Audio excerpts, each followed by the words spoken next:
Still working on that. Drink some water.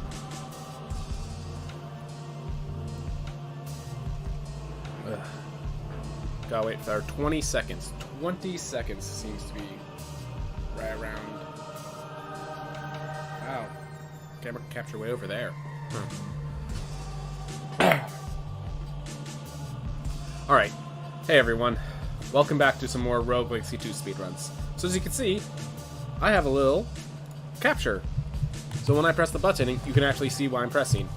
You can also see, this is not a control scheme that's usually supported by the game. I like having my own control scheme. I'm the only person of the only speedrunner that uses this control scheme, so it's comfortable for me. I don't like the controller for this game. Alright, well, it does not capture the fact that I have to press tab to see the map, that I have to press escape to pause the game, and I have to press enter to declare things, and as well as... yeah, no. So there are some feeds that I'm not allowed to change to the settings that are kind of annoying. It's alright. It's alright. Alright. Whew. Well, might as well start. No reason to hold back. Golf's still there. Unfortunate. 3, 2, 1, go. Alright. Attempt number 118. Glad to see it. Alright. Just keep everything going. Keep it calm. Keep it chill. Oof. Try to think what else I need to prepare for. Because in case you haven't noticed, I'm trying to do stuff in the background. Trying to, like, optimize things to the best of my ability that are things that I don't do during stream, that I can't really do by streaming, that I have to do on my own time. So that's what I've been working on. And yeah, don't know. Just don't know.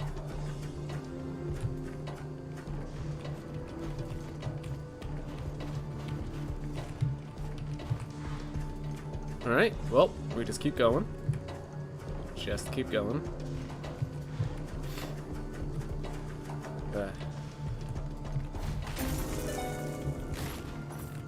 We're passing up on a lot of money. Oh well. As long as we get the kills when we need them, we'll be fine. That money won't matter. As long as we get the Lamek, the Gauntheads, or the Void Beasts, whatever the case may be.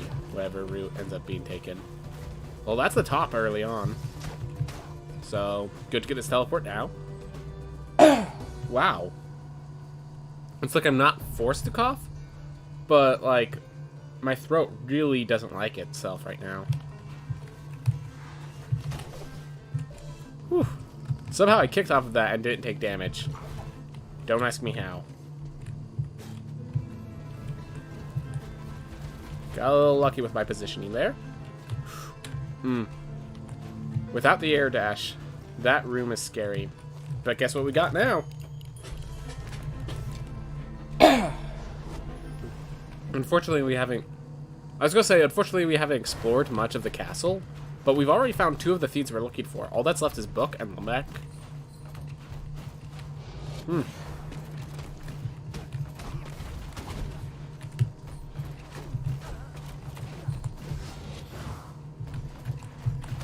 Alright.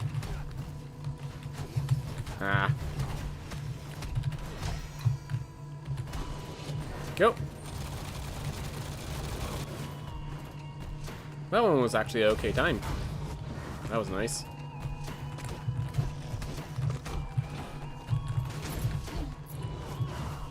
There we are.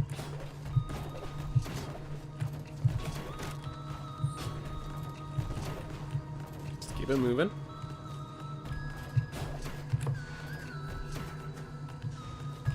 There we are. And pop. Ooh. Messed that up. Oh well. Yeah, so that's probably the hardest thing right there because the jump and the left dash are right next to each other. Sometimes when I do that, it doesn't always come out the way I expect it to. Or as optimally as I'd hope for it to. Alright, book plus Lamek both can be to this side, so I might as well just keep going. Oh, I have no mana. Wow. Well. Alright. Just keep it going. Ooh.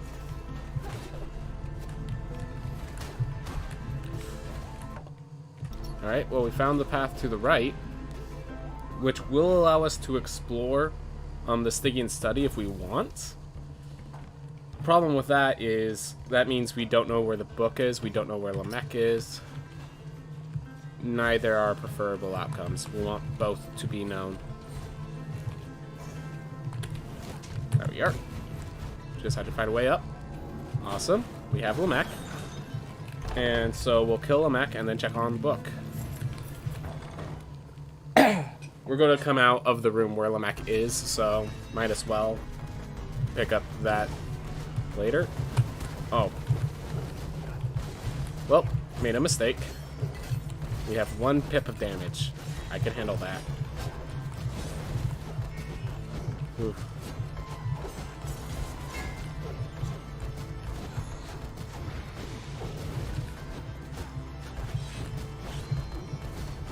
There we are.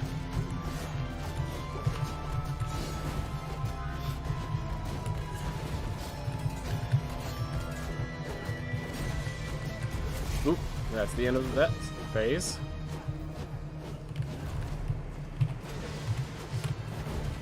Oh no.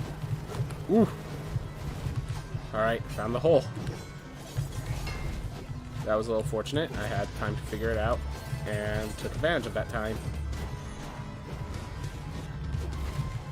There we are. Oof. That was not the optimal sword move, but that's okay.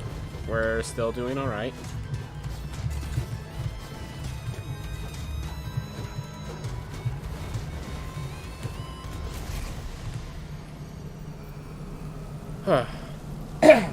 Shield bashed 1, survived the other. Looks like we're good on time.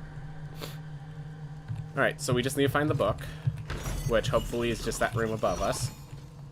And then we can focus heavily on... Then we could go find Gone Heads, if we're still healthy. And if we're not healthy, we go grab Echo Kick. Let's grab that chest real fast.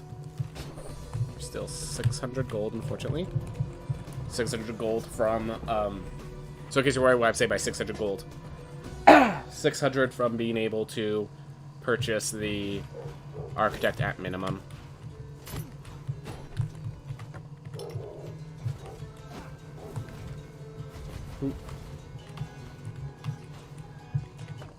Alright, so there was a path up. Whoop. We're just doing that.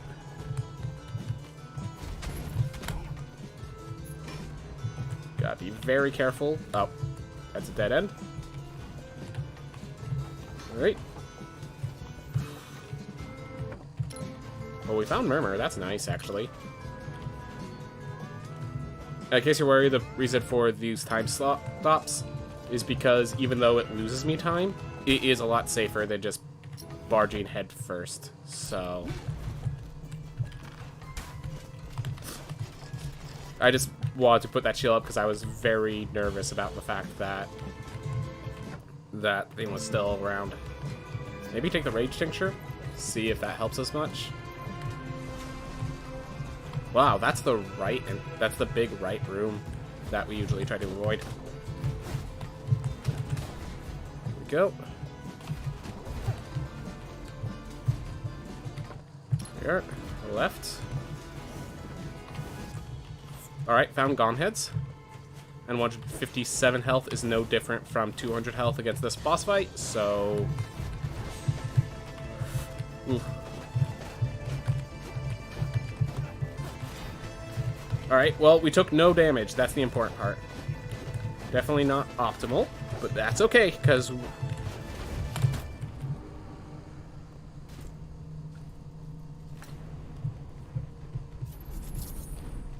The fireball did not knock them back at all. Sometimes that happens. I don't know what controls it, but every time it happens, it just sucks to be me. Every time it happens, it just sucks to be me. I guess I took half damage from that... from the spear throw. I just didn't even realize it. Unfortunate day. Unfortunate day.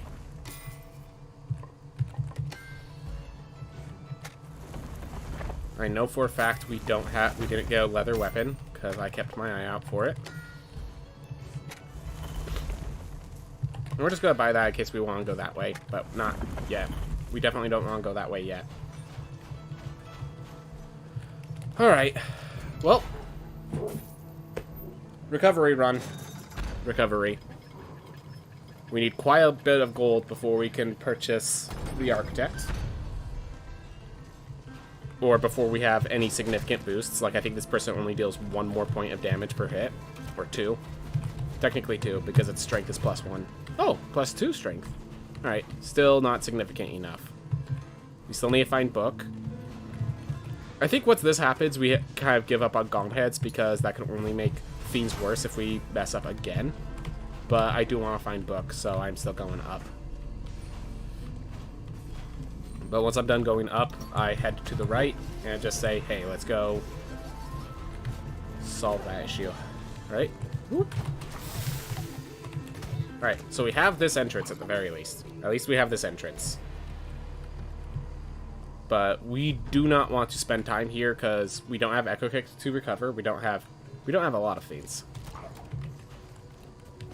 So now we head right. Alright.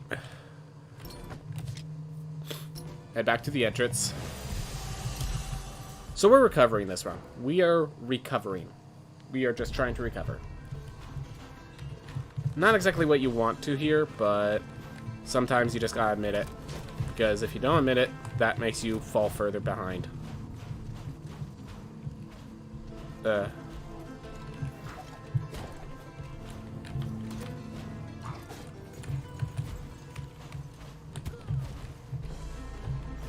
Oof.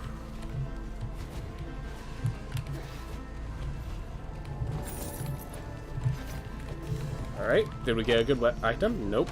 Nope, not at all. Alright, so we found this. Do I go for Gaunt Heads? I do have health to leverage. I do have health to leverage.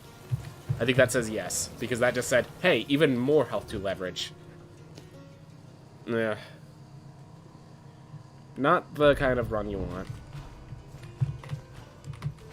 This time, let's not assume that they get knocked back by our attacks. For a fact, those guys don't. Oop.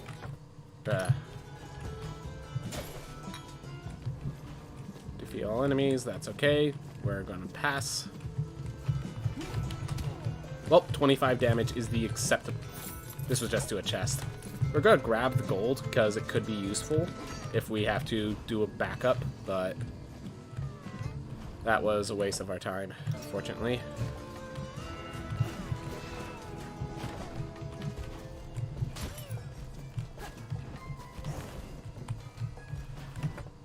Alright, this path keep going up.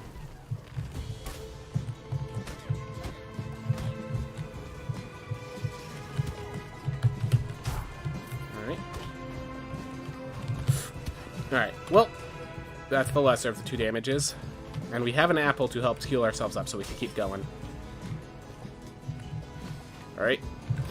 It is true that one of those rooms could just be Gaunt Head, but I'm not gonna risk my life off of it, you know? No life bets. Not yet. Not right now. Alright, nothing down here, so don't keep going lower. Oof. Still not Gaunt Heads. Because Gaunt Heads are really high up this time. Yeah, really high up. Turns out they're down there. Possibly. Well, if we don't pick up Gaunt Heads, we might pick up Enoch. At this point, I thought I went in. I guess I mistimed the press. But yeah, now we are in very bad trouble. We are in very big trouble. We are at a very bad spot. We don't have our upgrades. Hey, Sarabella, how's it going? This road's going south. Alright. We are now of a level where you could buy the Architect. So at least that's good. Glad to hear it's good for you, man. Glad to hear it's good for you. But yeah, we took a little more damage than we wanted to on Gone Heads, to say the simplest thing. And now we're just kind of trying not to have things going on. Hey man, you have your own life. Don't worry about missing streams. Like, yeah, don't you worry about it, bro. Alright. Whoop. There we are. Well, we found the little mech again, and this time I think we'll get enough money to buy the Architect. And we have a leather cape. Cool. Alright. Still shooting for mod, so... Alright. There we are. Ah. Great. Alright.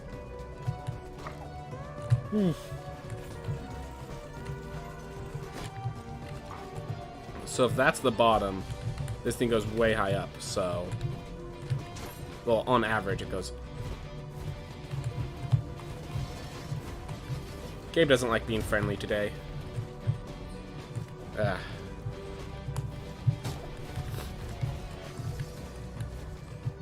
Well, that's okay. We managed despite the game's desires. We still need quite a bit of gold before we can actually purchase the Architect. So, yeah, if we don't beat a boss here, we might just not be able to purchase the Architect anyways. Alright, we'll go with that then. We took enough damage to make it worthwhile, so...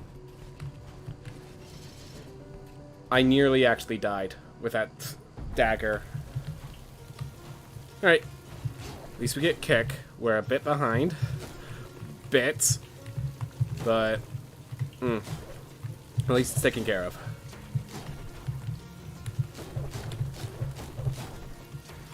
Oof. We still need to find book, and we still need to go back up for the Stygian study. Not the place you want to be. Not the place you want to be. We're going to be picking up gold chests within Axis Mundi to make sure, should we not make it, we will be able to still buy the Architect. That being said, since we have to explore, Castle Argartha anyways, we're not even going to use the Architect on the first life because it's just it's like we're not, unless we get to the Void Beasts, we're not going to lock down the castle on the first life. Which, never good when you realize that locking up the castle is not worth the time.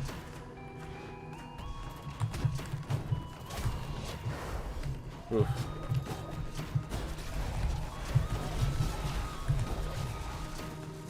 Well, that might be slightly slower, is definitely more consistent than the other path I've been doing. Alright. There we go. And pop. Minus 5 minutes in a 17 minutes of the run. Not good to see. Not good to see.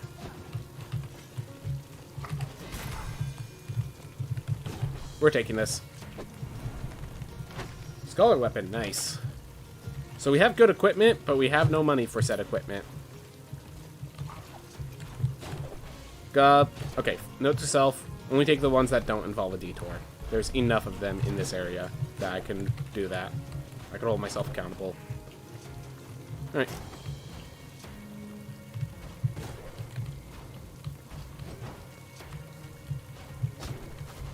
There we are.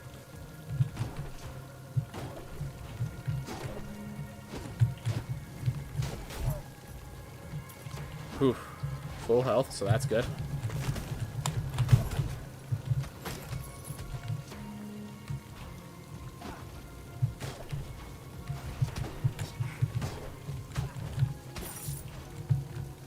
Man, you forget how much gold you can get from just a random boss. Hey, Reman, how's it going? Thank you for showing up. Sorry if... Well, actually, no. You're saying I'm good, so... Yeah, this is actually pretty poor for my runs today. Made a lot of mistakes on the first portion, and I'm just basically recovering right now. Not sure I'm going to achieve it, but I don't reset runs, so... Yeah, glad to have you, man. Glad to have you. Alright. Not high enough. Couldn't hop over. Well, we keep going. Still need a bit more gold before I can buy the Architect. Okay, this is a quick one. Grab that. Still not enough gold. Alright. Alright, here we are. There we are. This is a great way to get the gold. There we are. Now I can buy the Architect. That will make this run a lot safer from here on out. Can't make a mistake heavy enough to ruin my run. So, still going to be below average, but the run's not going to ruin itself, and that's the important part. Alright, since we can buy Architect, I'm just going to go and try to get the kill now. We'll pick up the book afterwards, so we can use it as a full heal. Alright.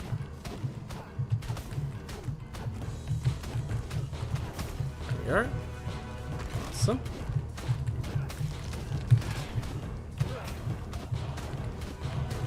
Oof. Deep breaths. What happened?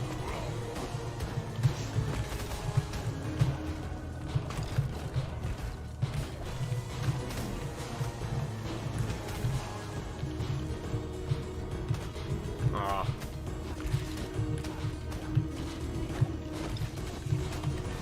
Alright, well, at least I blocked the damage. But losing the shield early is not appreciated. It's not something I want. I want to be able to have the shield when I need it. Which, then again, that's me saying I need it, so guess it works. Get out of this quarter. And then I forget about the bones thrown just right there. Aw, right as they got next to each other, so I could have actually hit both at the same time. Oh well. Alright. Whew.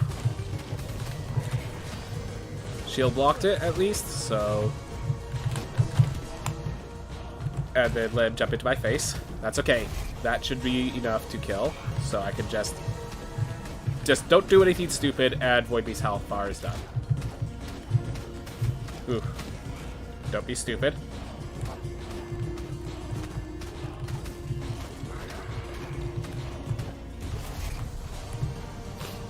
Alright. Got the Void Beasts. I'll grab book after. I just realized I actually don't know where the book is. Because I still need to explore that part of the area.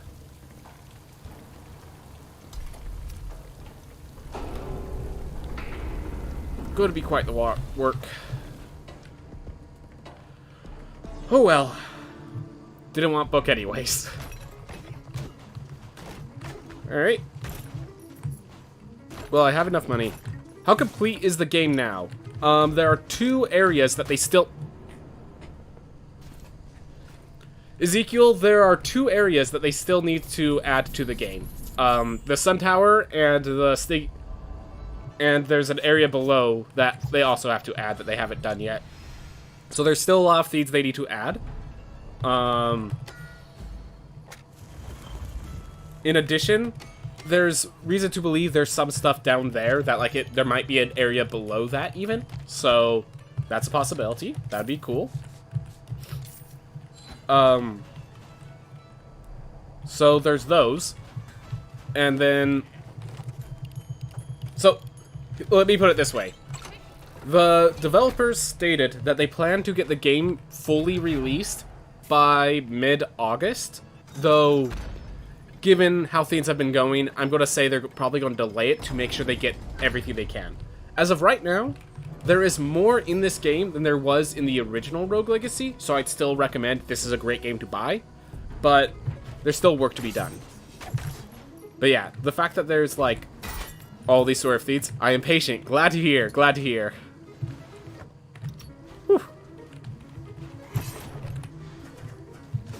Patient to get a good game.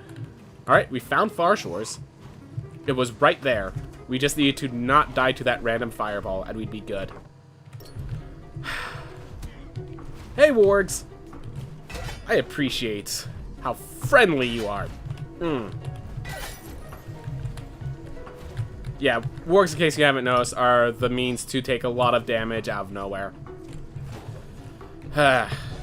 Sometimes they have a delay, and they're supposed to have a delay, but sometimes they don't, and they'll just charge you the moment you enter a room. And then you're in trouble. There we are. I kill the warg so that if I come back through the room, they don't take me out, you know? Right.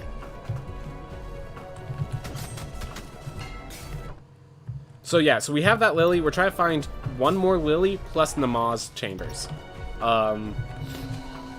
So, alright, so we found Namaz chambers. And that little mystery feed right there tells us that this chamber will not open until we bring it 2 lilies. So we're trying to find the other one. And we're doing that before we pick up the heirloom, because the heirloom will fully heal us. So we want to leverage our health in this dangerous area of the game, you know? Ooh. Alright, that's not the heirloom. Works. Alright, we have a warg coming for us the moment we get out here. That's worth noting. Oof. Managed our way out. There's a warg right there. Managed our way out. Another apple to keep ourselves healthy. And yeah, we always grab the health instead of the damage because, I mean, the additional max health, when you're facing bosses all the time, it doesn't last too long. I just grabbed the Hyperion's Ring and then realized that it was bringing our resolve low enough that we're losing max health. Alright, so we found this lily. The problem is we can't reach it without double jump, so I guess it's time to grab double jump. Either that, or, you know what? We have not explored the first area. We skipped all the way to the entrance, and we still need to find book here, plus the exits upwards, so let's see. We have to go that way. So we're actually going to explore here, with leveraging our health for that. Alright.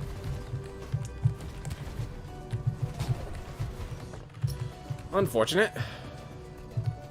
Alright, so that's the dead end there. That could be book over to the left, but I'm not gonna... Did my hand accidentally slip off or something?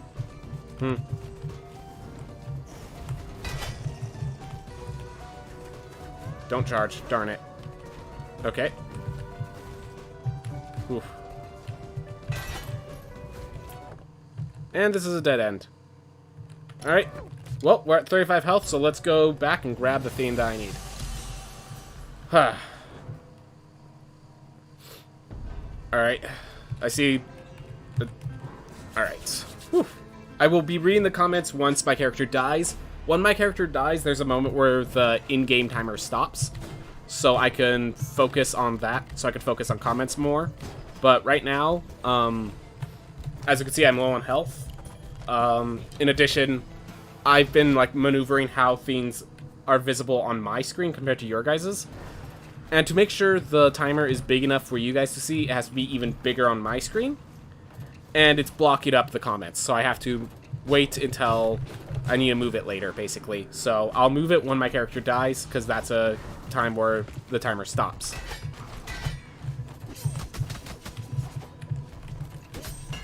There we go.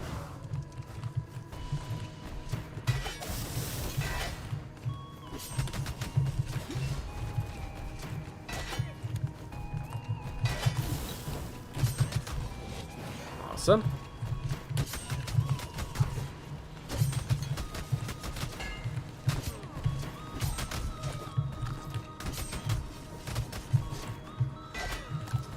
There we go.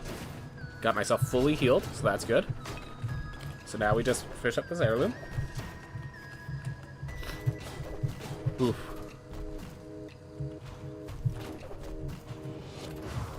There we go. And then we grab the lily, so that we open up Nama's room, and then we continue our exploration. Sounds good. Well, we're now 9 minutes behind schedule. Ugh. Ugh. That's unfortunate. Sorry about that sound, I am a little sick. Alright, the throat is closer to the other lily we found, so I'm going here.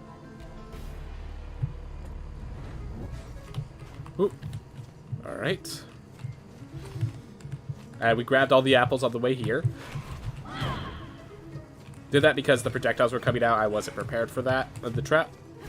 So it's up and to the left of us. Okay. There we are. Here's the other lily. Alright, so this is going to lower our resolve, notably. So we're at 60% health. That's what that little 60% in the top left corner is. So that's an issue that we have to deal with. Which is why we're going to do this little trick. So I am now tapped out of the screen, so it's going to automatically pause. Which will now allow us to move around during this cutscene. So the reason I am is because I'm just going to pop into the door. And the whole reason I did that is because they eat the lilies. Now, I am not ready to face this boss, I don't think.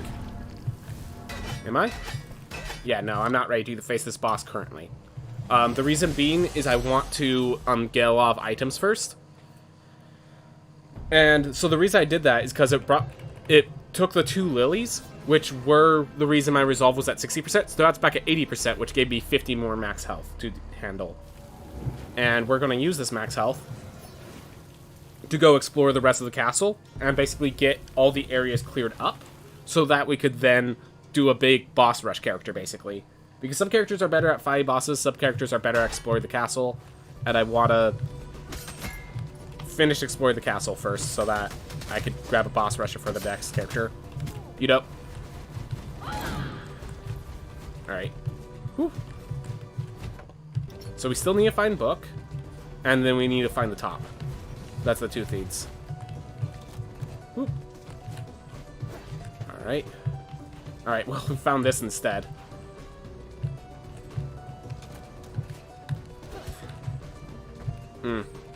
Yeah, so the problem with the auto-dropper is you can hold down, but if you hold any other button at the same time, it doesn't register. Alright.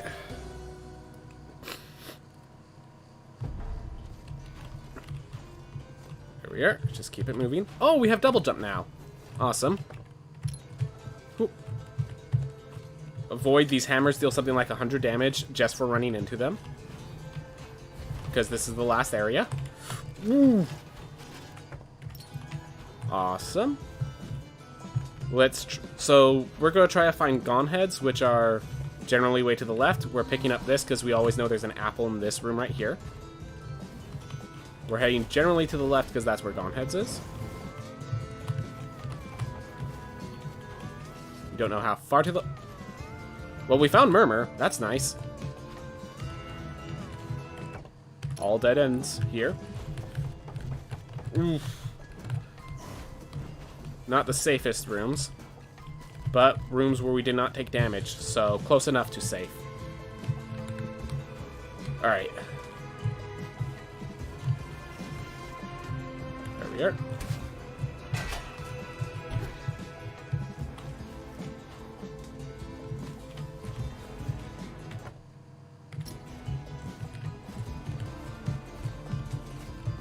So I saw a void ball. Yep, and those void balls deal something like 120 damage, so just don't let them touch you. Alright, I guess we're going down then, which is going to be a little challenge since we have a void ball to deal with. It's okay. Alright. Whew. Here's gone heads. Awesome. So, we're going to actually fight Gone Heads. This is a character... Gone Heads naturally has lower health. And this is actually a character that this character is pretty good at fighting Godheads. And then we'll find the heirloom, basically, is the plan. Whoop. Because my axe actually knocks them back, they're actually a good character. And then the spin attack there breaks those chasers. So they're not even a threat.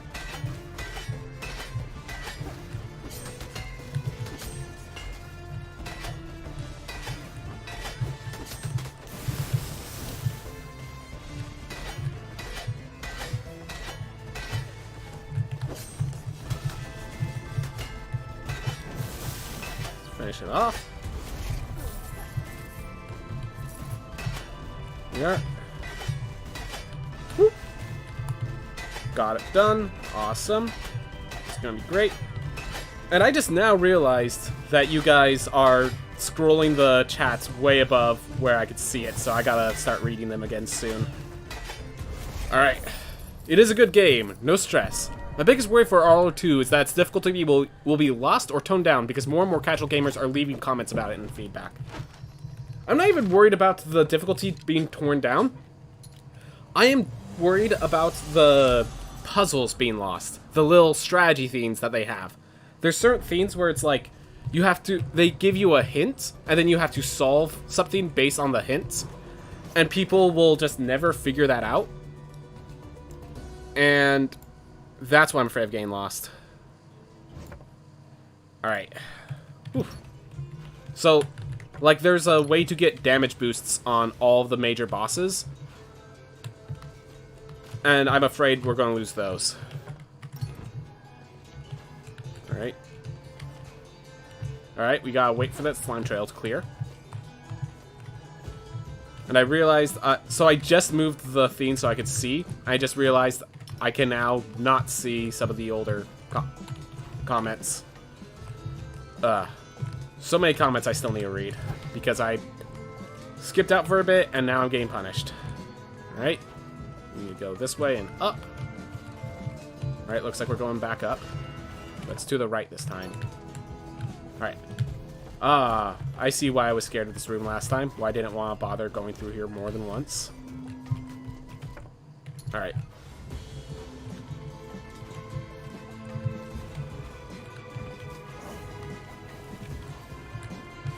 Whoop. That's okay. Keep it moving. Whoop. So Enoch is above us? Okay, get out of my way. So we know Enoch is somewhere above us, but we still haven't even found the heirloom of this area. So I'm still looking for that as well. So there's Enoch, and that area to the right has to be the heirloom. Either that or it was next to the book, which would suck because that means I was right next to it. And I didn't see it. Oof.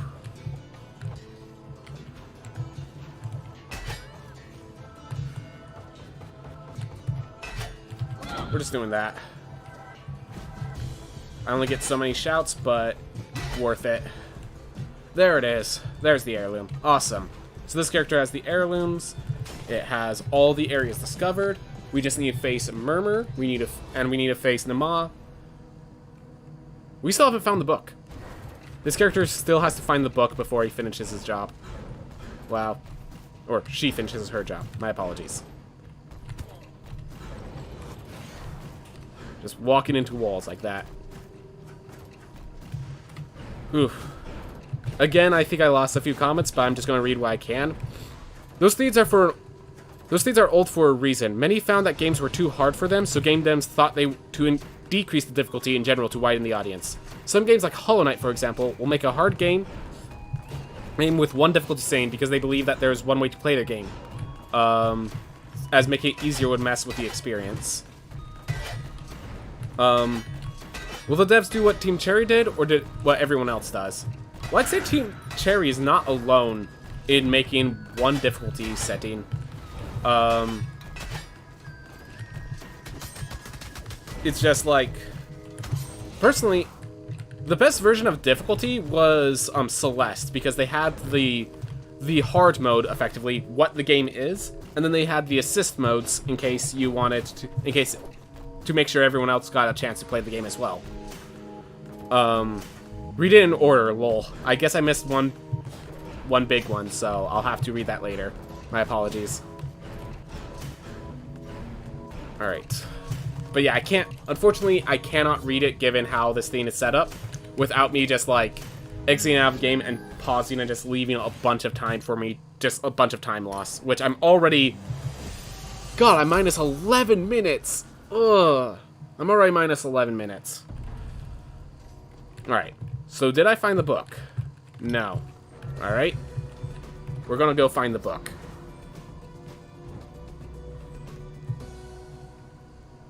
Oof.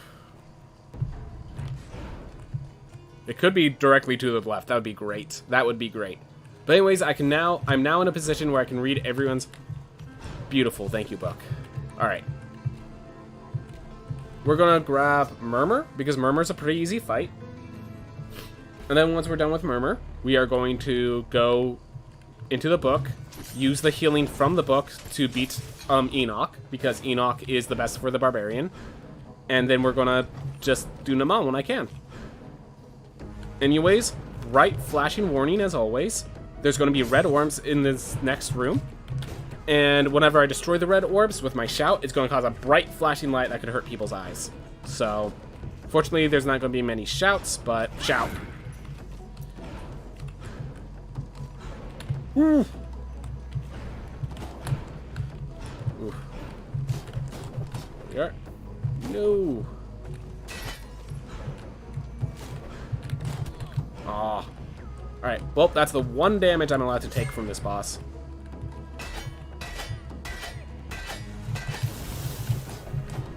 Alright, I have one more shout, which I will end up using at some point during this boss. I don't know when, though. Just fair warning. Might have been there. That actually would have been an appropriate spot.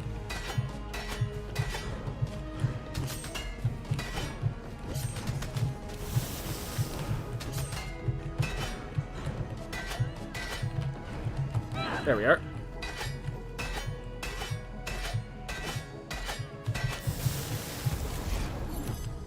Okay, awesome. That boss is dead. So now I pop open this chest. And we return to main menu. And the reason we keep returning to main menu, in case anyone's wondering, is because it takes so long to wait for the cutscenes, and we have to teleport out anyways, so we might as well just be next to the teleport when we start. Alright. So, and every time we enter an heirloom, it fully heals us, but we have to finish the heirloom then. So, we use these as basically our healing along the way. And, yeah. That's going to get us to full health, so we can face the last two bosses left, which are Naman and Enoch. That's also why we have all the timers have please as a statement, because we kind of just go with the way the run goes. We don't have all the control over it. Unfortunately, that hit meant we did not get perfect cycle, so we had to wait there, but we are good now. Alright.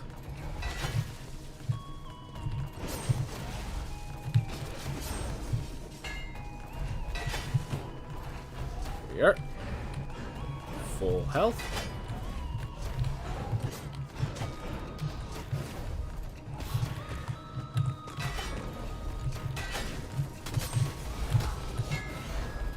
Oop. A little tardy. Hopefully that doesn't matter.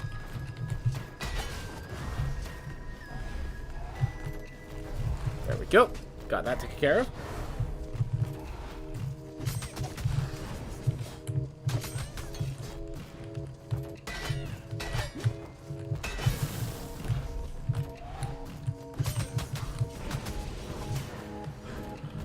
Ooh. Alright. Well, you made it. At least this far. Got that taken care of. So now we go to Enoch, because Enoch is the safer fight for the barbarians. So, Enoch is the final boss, but right now we don't have a cutscene after you beat the final boss, so we can face it in any order we want. And Enoch is, the way that the fight works, the barbarian is actually better in my mind. More of that, the barbarian just is really bad against Nama, but it works against this boss, so that's something. Also, this flamethrower is great for the main issue it has, which is when Nama just slowly walks forward and I can't hit it. There we go.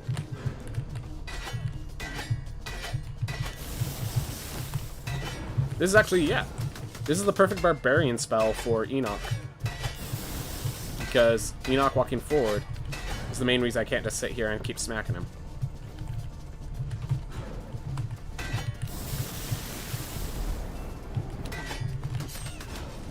Here.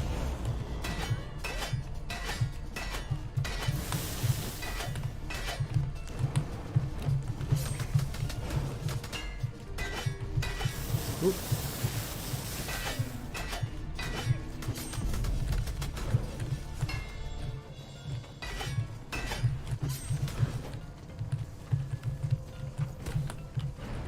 Well, I took the larger points of damage, so that was a mistake.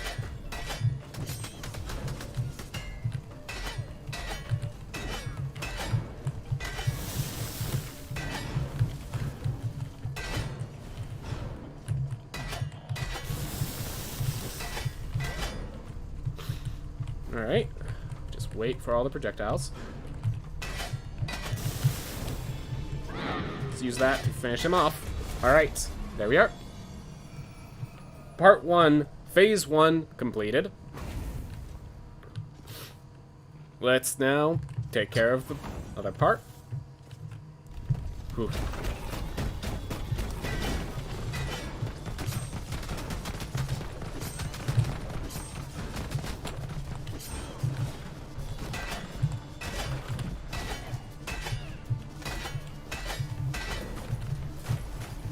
Here.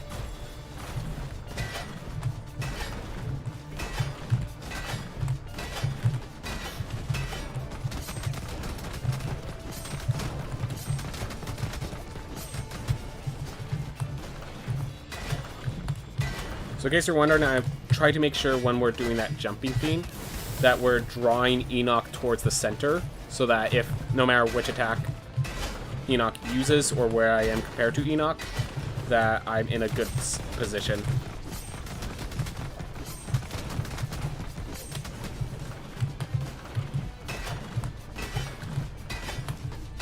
Like right now, this is not a good position. I had to do that just to survive. So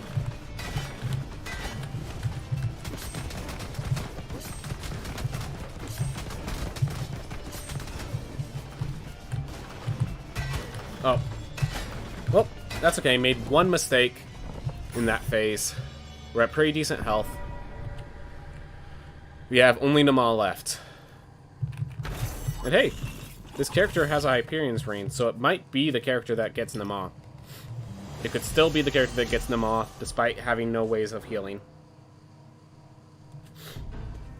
Alright. I gotta grab that next time. Alright. Oof. Let's get them all taken care of.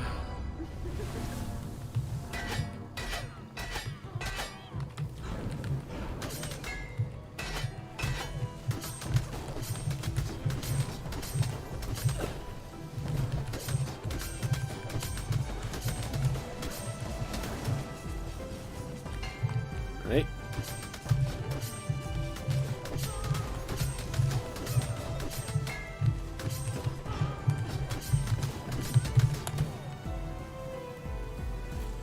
Thought I had a bit more height than I did. That's okay. That defied. So I could take one more hit without dying. That's good to know.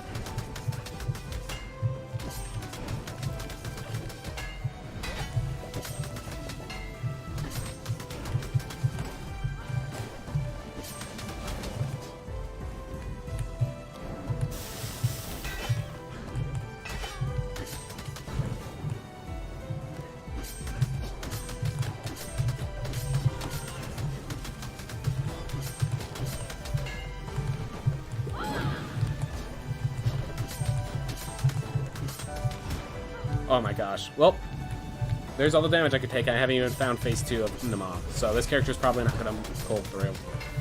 Just gotta be honest with myself. Gonna try. But... great. Even took the extra damage there. Whoa! I did not realize you could jump all the way to the top. I thought you couldn't do that. I guess if you have the jumps perfect, you can.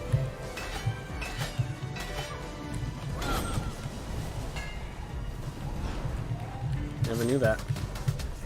Legitimately new discovery for me. I thought you needed a boost, which is why I always kicked off from the Maw first.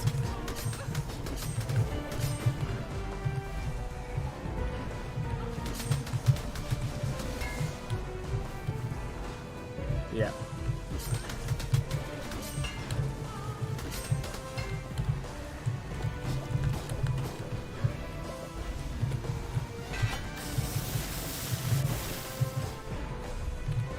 All right.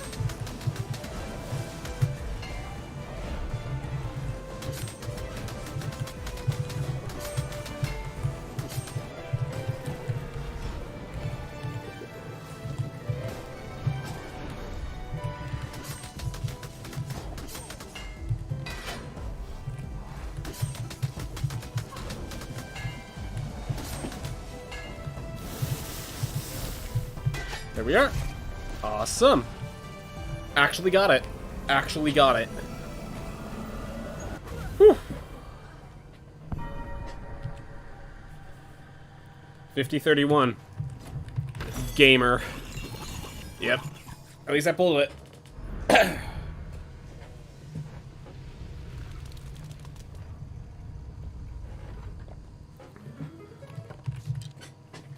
There we are.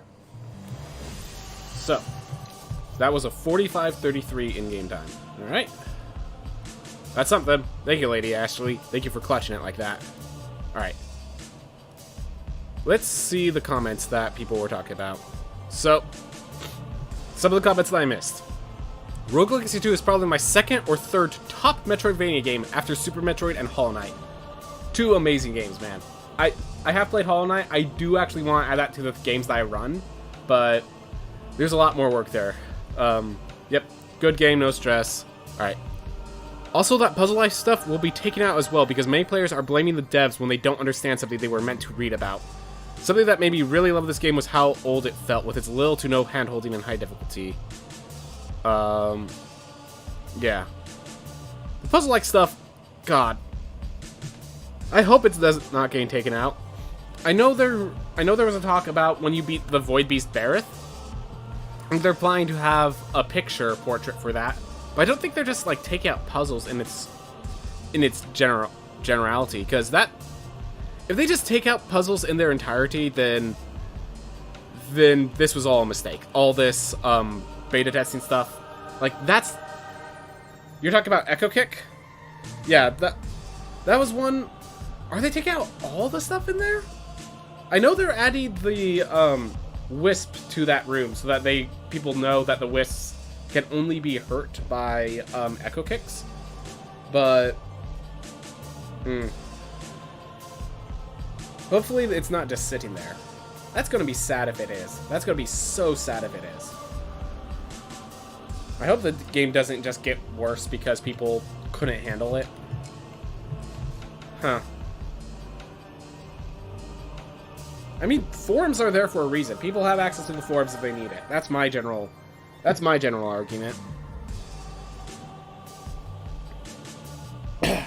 Alright. But yeah, I hope they don't take those stuff out. They could definitely, I could see arguments to make the Echo Kick more easier to find. Like, but I could see making it easier to find. Maybe you don't have to kick off of the... Yeah, maybe take away the theme where you have to kick off of the vines to get there. But, you know, it should still...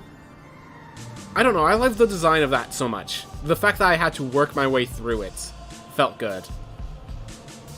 But I do recognize that some people don't realize that they can work their way through it. I think the only change necessary is the clarification of gatehouse. So someone said they saw the room. They saw that there was a door above them. They just didn't realize that they could reach that door. So I think, yeah. So I think if they just have that, just the original lanterns at the top, if they make those lanterns easier to reach, like more visible, that you could use the dash to go through them, then that would help. I feel like there's a, what's the term? Diegetic within the game solution to that. Something of how, in some way they could make it so that some symbol to show dash here, and like have that on the heirlooms. Like maybe the castle's breaking apart, they have a part fall off, but then how can they symbolize dash? Don't know, but I think if they just, diegetic refers to sound. Okay, so I got the wrong phrasing, but in the game, I feel like there has to be some way of doing it. Some cleaner version than just, oh, we're going to axe it because it's too hard for some people.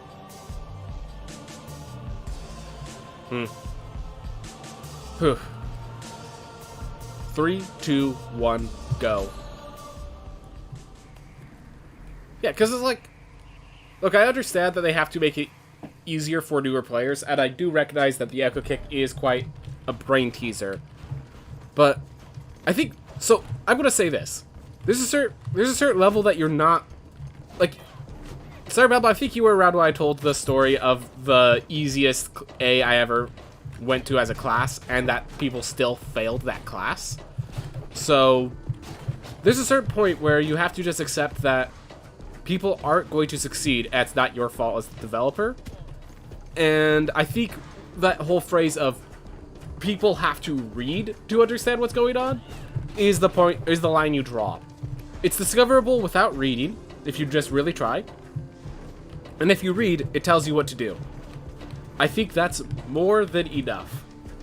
Maybe more clarity in the words would be helpful, definitely. But yeah. Diegetic means the characters are hearing the same feeds as the player/viewer. Non-diegetic is like music and stuff, the characters in universe stuff. Yeah, so in universe, that's what I was talking about. There has to be an in-universe solution. There has to be something like, you know how they have the hovering symbol for like the resident platforms? There has to be some way to queue in. Oh, right, I don't have air dash. Oh my gosh. There has to be some way to queue into the players that a dash could be used here. Like not like, what I'm saying is it's not like a hazard that like suddenly a text box shows up, says dash here, like actual thing that makes sense, you know? Also, I probably could have used that for max health, but it's okay. Oh well. But yeah, there definitely has to just be a better solution. There has to be a better solution than just axing this issue, than axing it entirely. Some assist mode? Oh! Like a Super Mario Odyssey version of assist mode. Where it just points arrows to where you need to go next. That would actually be really useful. That would actually possibly pull it off. So, oh my gosh. I actually have some ideas with that. We can do some Metroid Prime style where it tells you, where it kind of like glows, like tells you that there's a room with something important here, but then like doesn't show you how to get to the room, just tells you that here is the next important room. Oh my gosh, I actually have ways that that could work. Okay, so I have to walk through that once we're done with this run. I have to like go through the thought process, because that could actually work in solving the issue without ruining it for other people.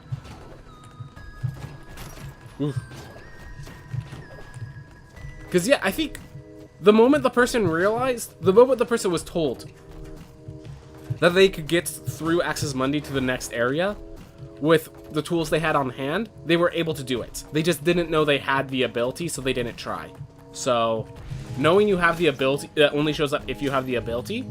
No, like, oh my gosh, that would be, yeah. So they already have oh.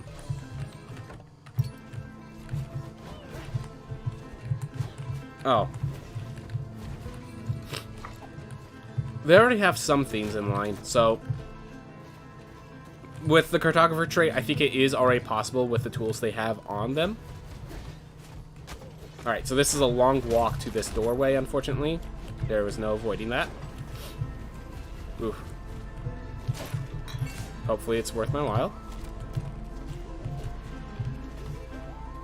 Alright, found book. That's worth it. Getting the book out of the way is worth. Alright.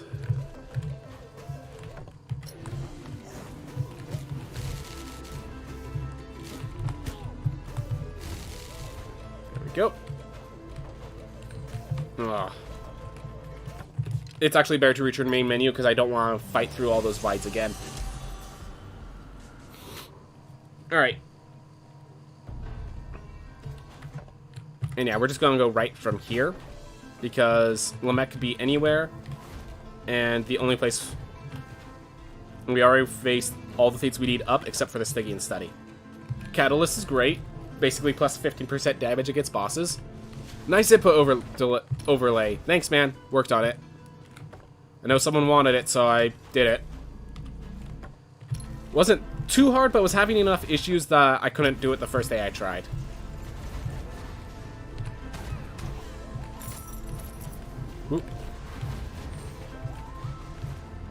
Alright, there's the bottom. Woo.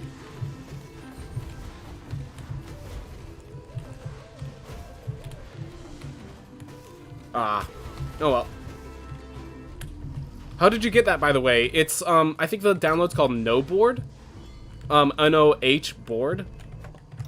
It's, basically I just use that, and then it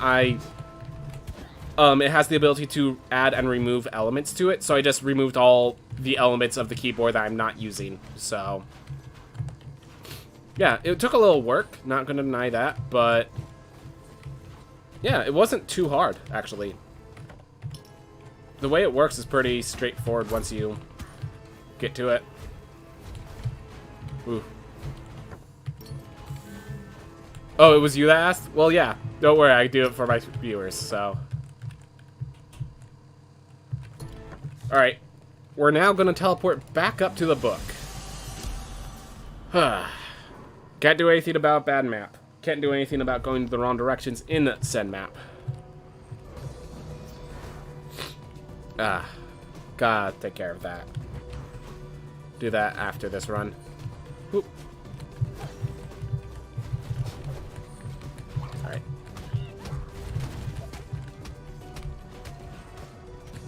Whoop. Alright, found Lamech and Stygian Study. And I bet that's the other area right over there. Yep. So everything right here.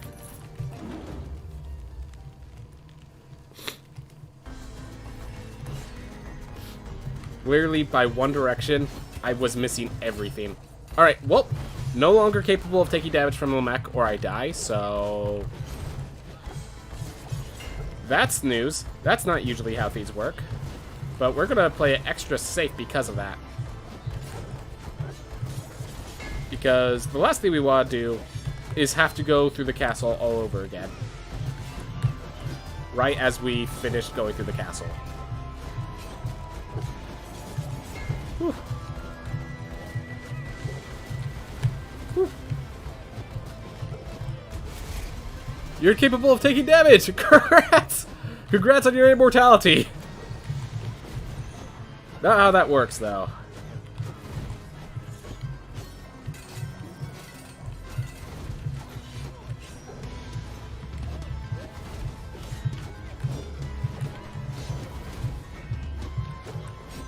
Oof.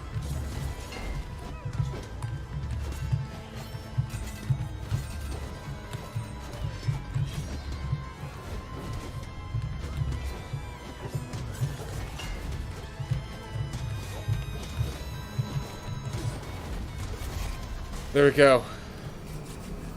Whew.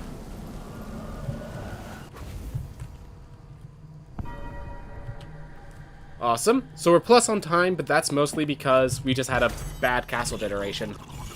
Or at the very least, we went the raw directions in said castle generation. It didn't have to be a bad castle generation, it's just I went the wrong way. And when you go the wrong way, it sucks to be.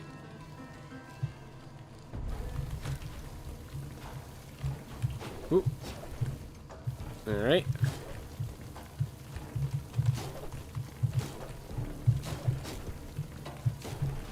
Ooh.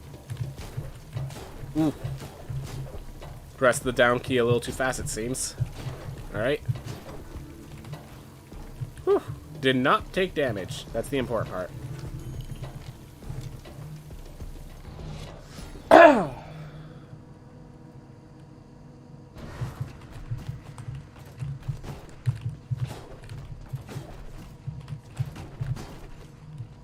There we are. Things are going good. Oh! Don't worry, there's plenty of meat in this heirloom. Like, ludicrous amounts of meat in this heirloom.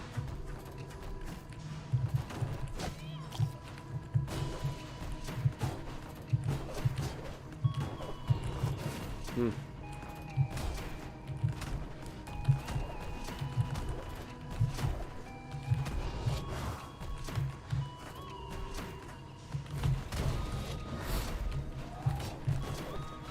Hmm.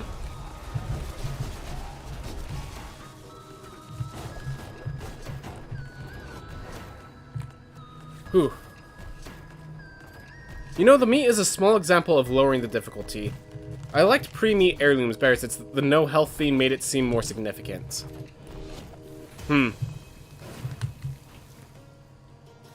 But, so, here's the thing, there's... How do I explain this? So, I think I did a... Oh, Scholar Cape. That's real... That was not good damage, but Scholar Cape is good. There's a talk about difficult versus punishing, and the meat, I feel, more of takes away the punishing aspect more than the difficult aspect, at least in my mind. And people could disagree with me there, but I actually like the meat lanterns. I mean, so I will say this.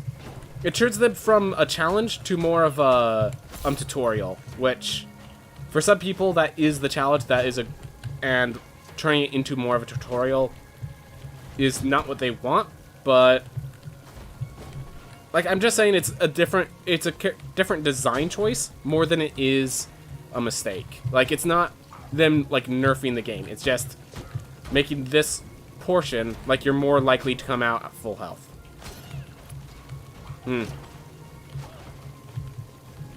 That being said, the staggering amount of meat lanterns in that one heirloom is staggering. And yeah, you like the trial more. Fair enough. And I'm down for the trial again. It's just... The way I'm saying it is, it's like... You could have a tutorial without and still be a hard game. Like, it's not like those feeds are the vast majority of the game. It's only the vast majority of the speedruns because the speedruns are going through the game so quick. Oof.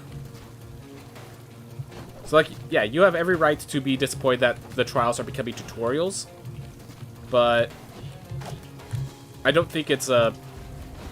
I don't think adding tutorials is an example. Adding tutorials using the tools they already have in the trials, I don't think is an example of them making the game too easy for beta testers. Alright.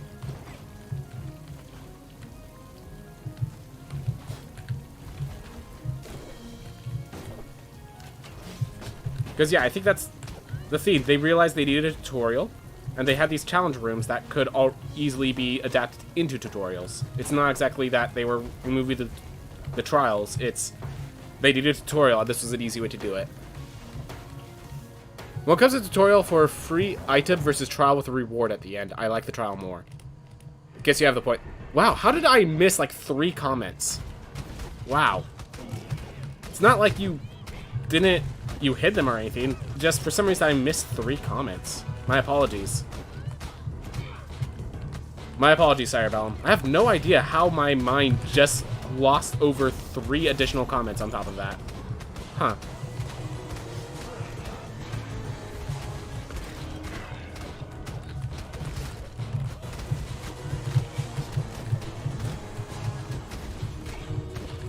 Get closer so I can burn you both. Thank you.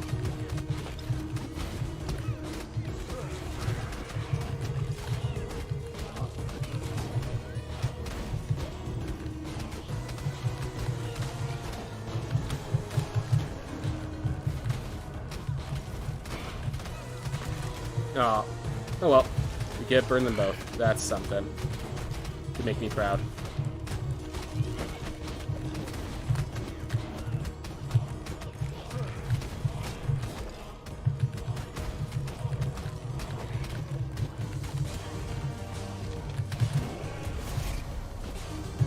Ooh.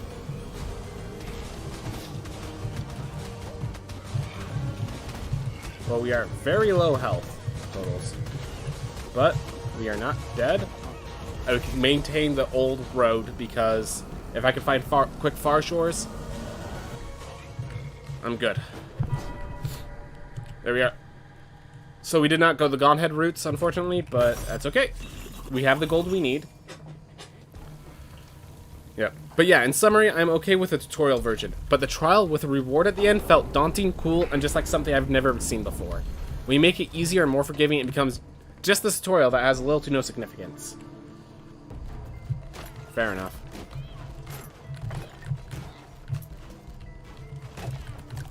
Ooh, meats. We could do this.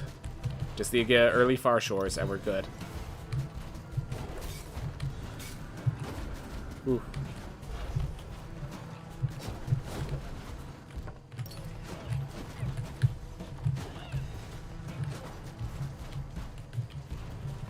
Early far shores. What did I say?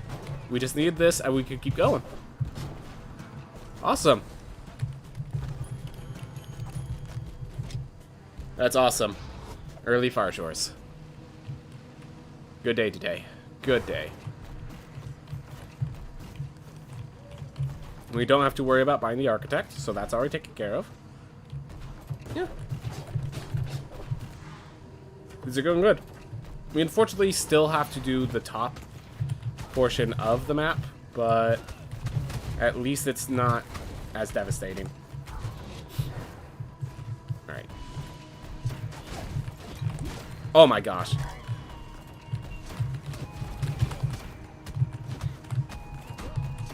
This is unfortunate.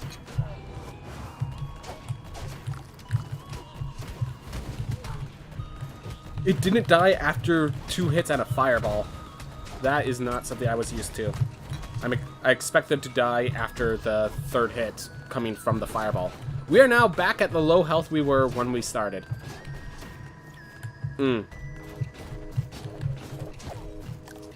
Well, we are too low of health to go to the Stygian Study. And the Stygian Study is the next area. Ugh.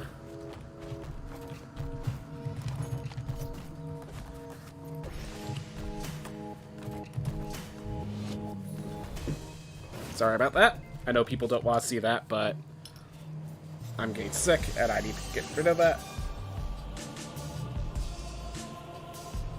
Alright.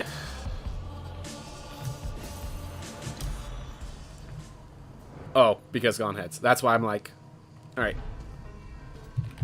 Oof. There we go.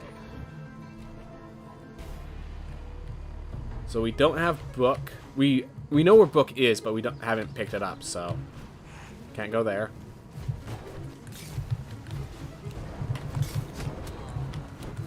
Great.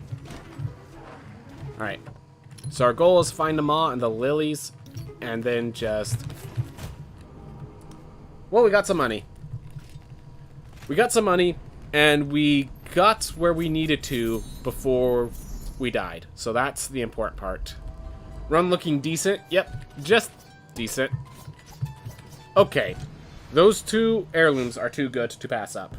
A Tesla Spike is actually a pretty good, spell-based item. So...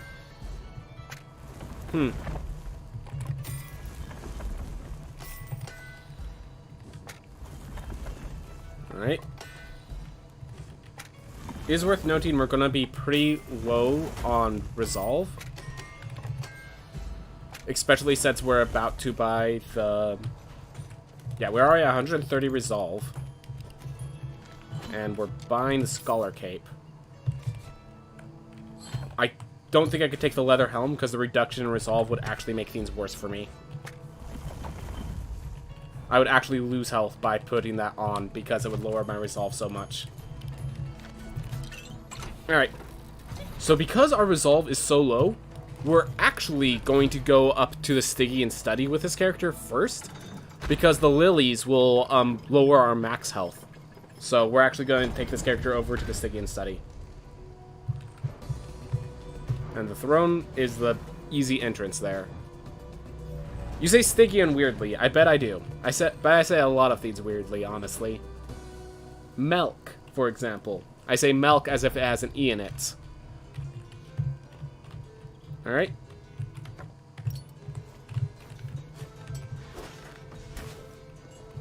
Ooh.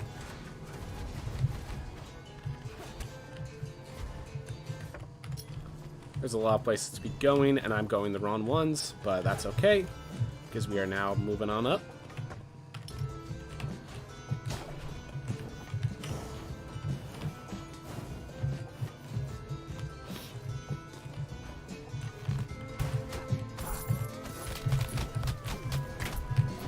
Yep.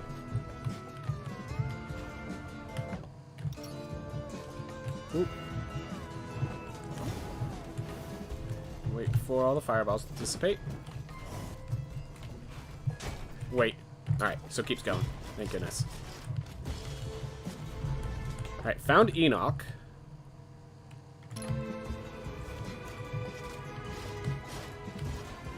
Whew.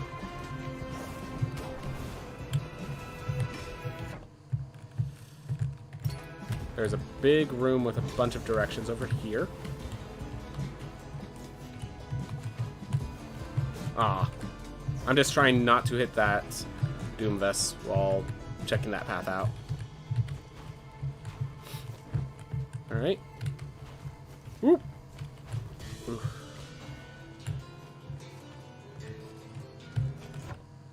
Where do I live? California. You were wondering if it has to do with that. Possibly just because we cared about being understood, not about being perfect pronunciated, you know.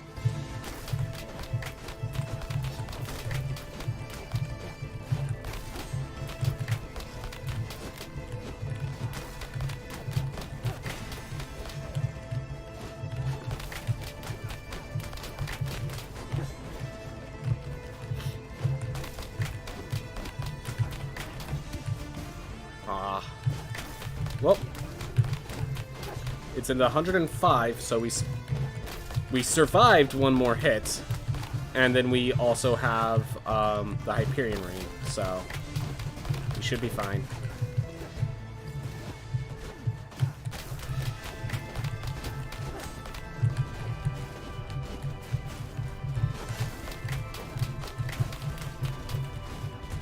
Awesome.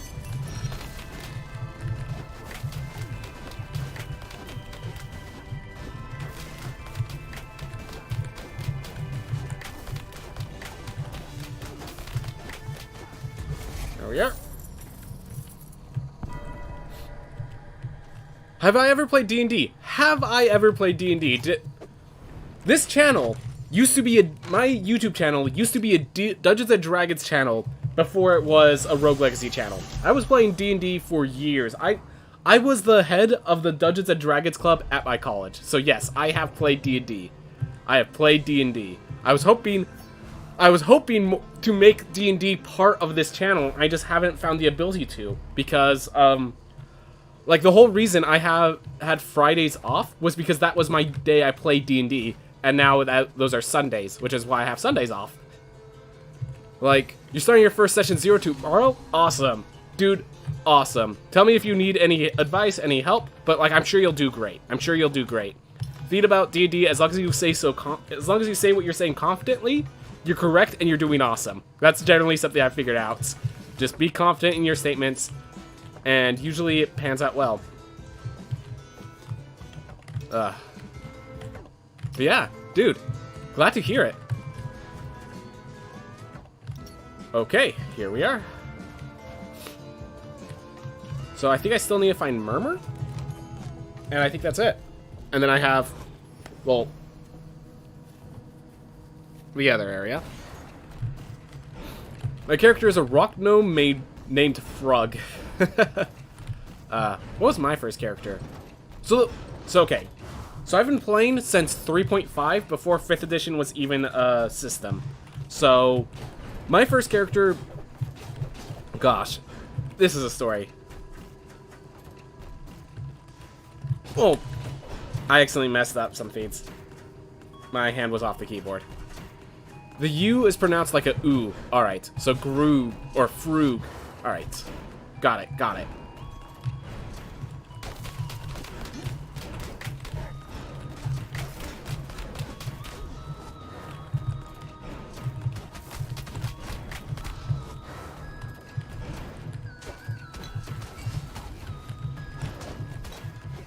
Alright.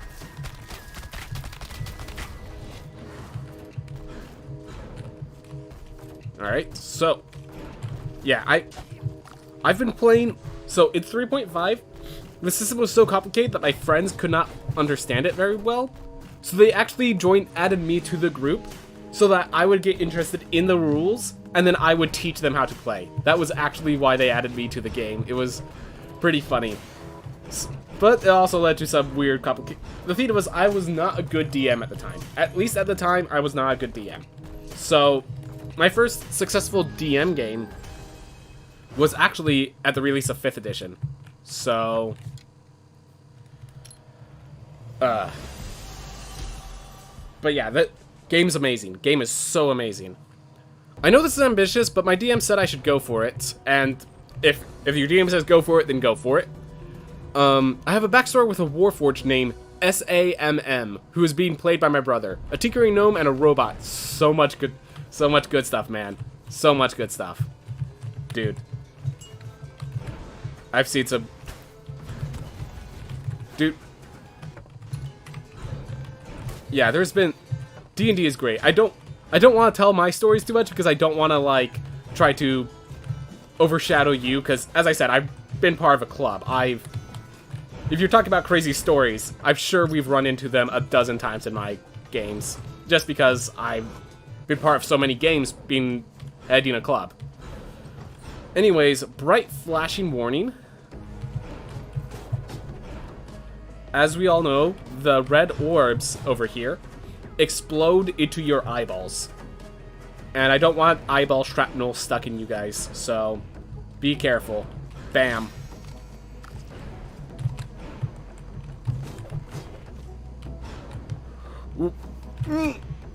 I don't have shield, so alright, well, it was the lower of the 2 damage outputs, so at least I have that. Oh.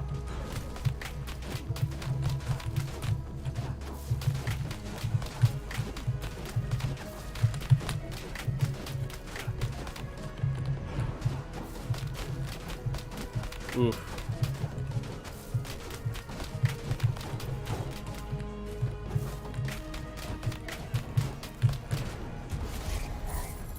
There we go.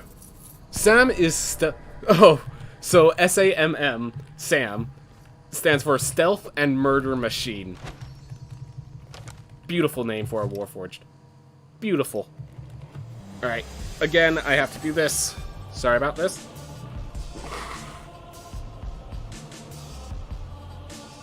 Because I'm a little sicker than I thought. My apologies.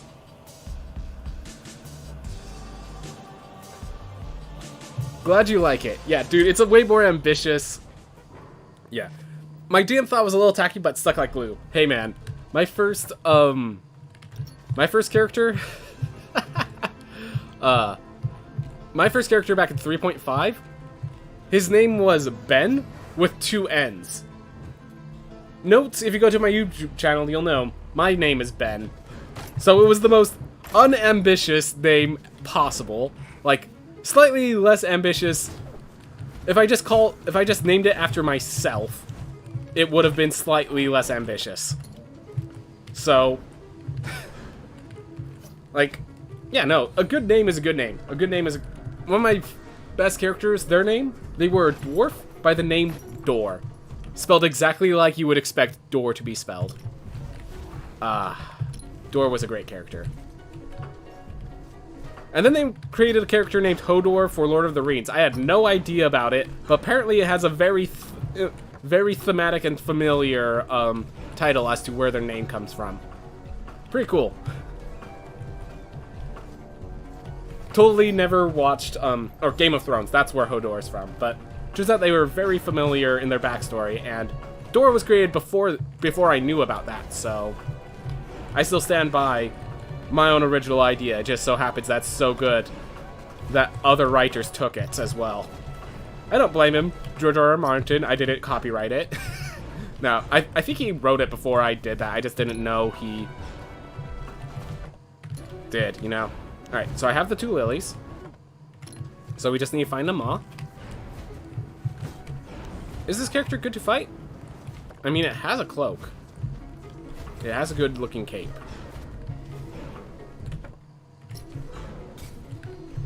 Whew.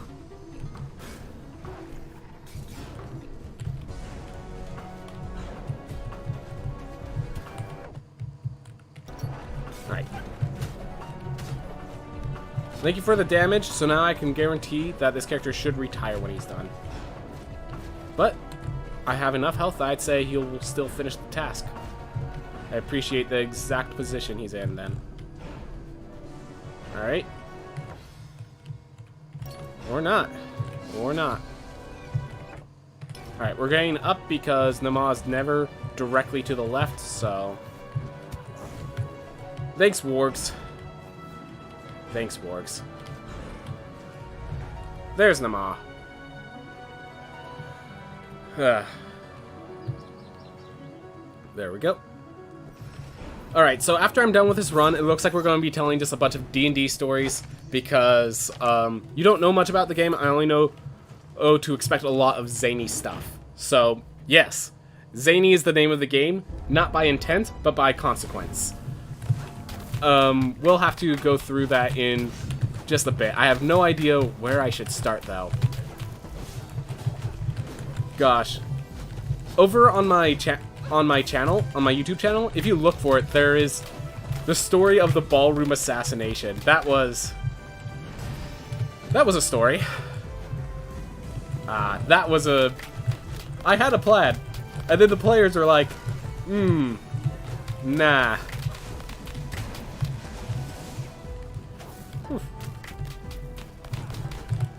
But yeah, I actually enjoy playing as a dungeon master more than a player. It takes so much time to, like, prepare a session for yourself, and versus, you know, just playing someone else's session. And a lot of the people that I'm with right now, they are looking to be the DM for the first time. So I gotta, you know, give them their time in the sun.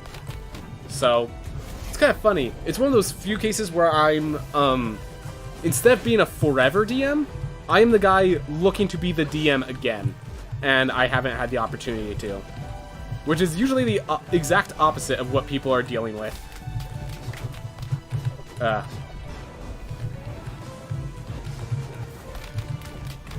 Alright.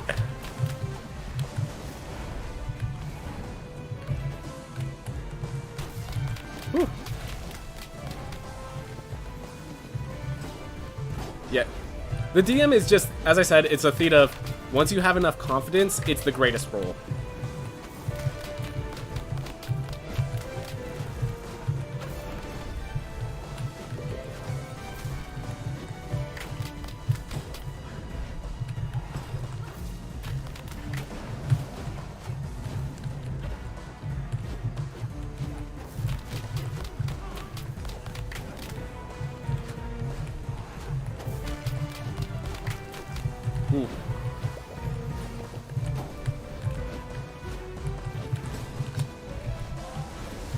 Though I will note something that I think I should distinguish.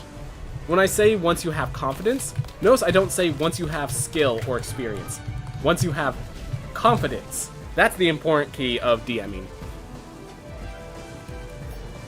Alright. Oh well.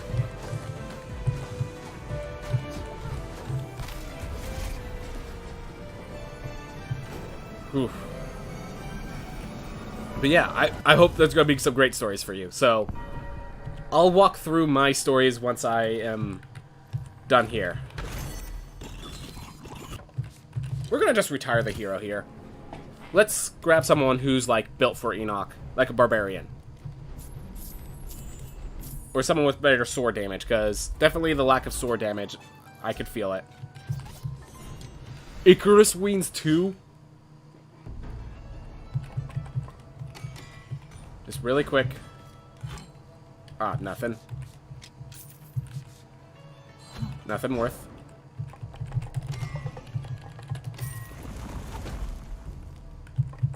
Alright.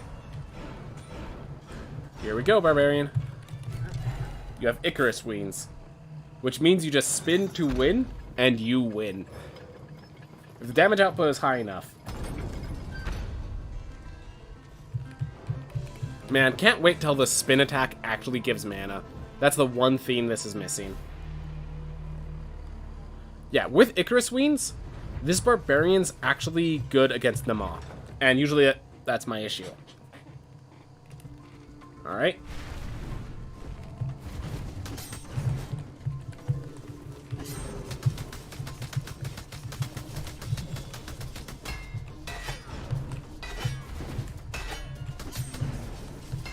Wait, right there. Awesome.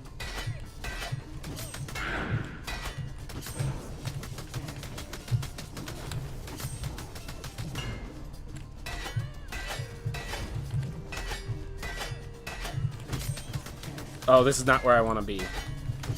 That's okay, I'm here now.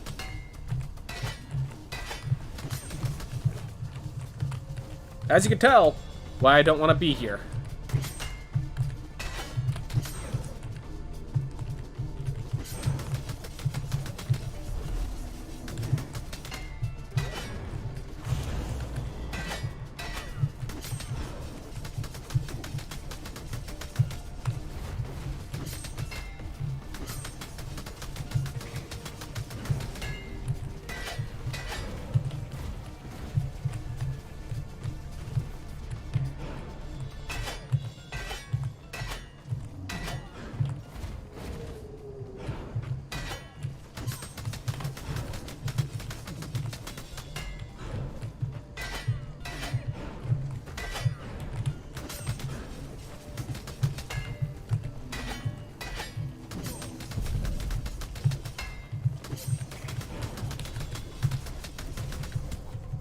Oof.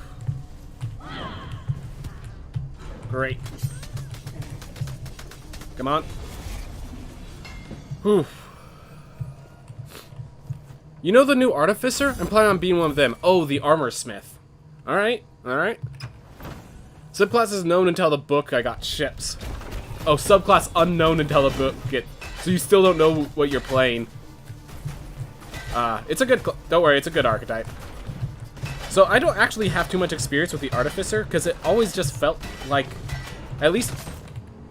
Right, because with Icarus Weeds, my single jump isn't enough. I need to actually double jump to get above that. No. Let's do it! Ostenogesis. This is going to end fantastically. Surely.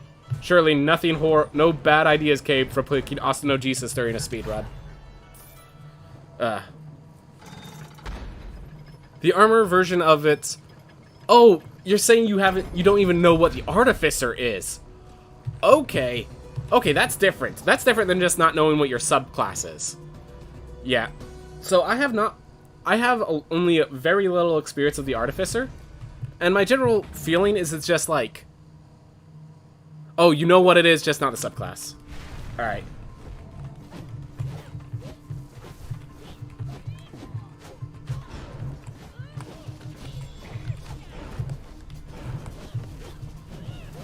Oof.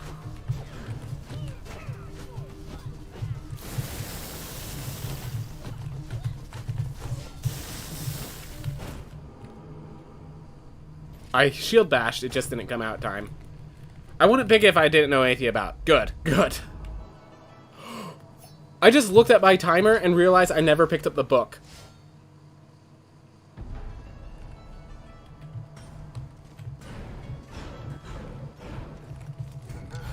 Well, we're still going to beat them all first, or Enoch first.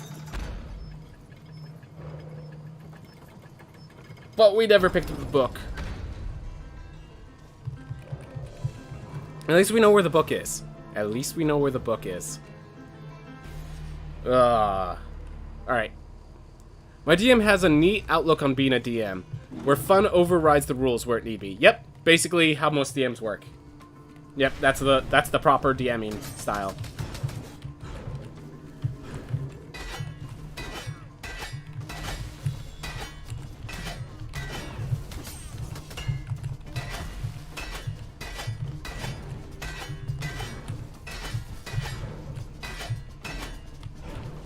But yeah, I could give you, like, one of the things that I would do with friends when we're playing D&D together is, like, because of my experience with some of the older editions, I would give them a bit of a history lesson on, like, why are things the way they are in some cases. Stuff like that.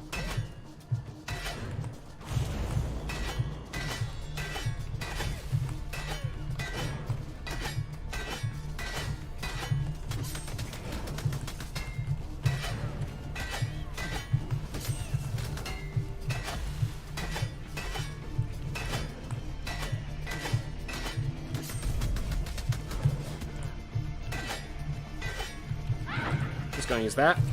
There we go. Oh my gosh, I didn't even realize the attack actually made it through. So I didn't even look. I wasn't even looking at the screen. Oh my god. Oh my god. Well, this character we're picking up the book with. This character we're just gonna pick up the book real fast. Because knights, the book's pretty good at getting picked up with them. Alright. So, realistically, if I was an artificer and my class didn't say anything about being able to rig a door to a music box, he won't go, yeah.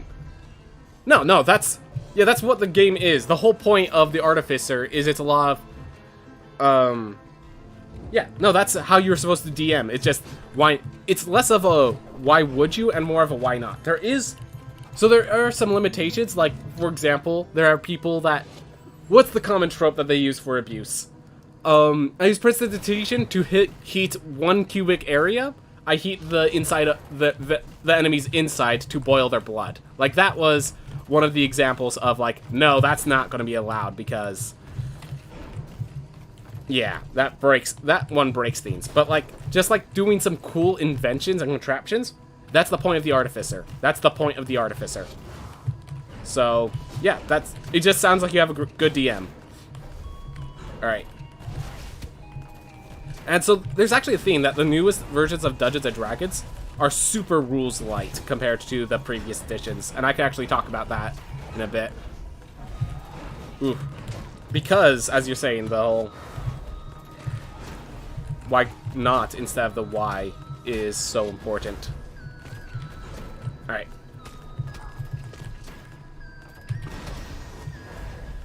Whew.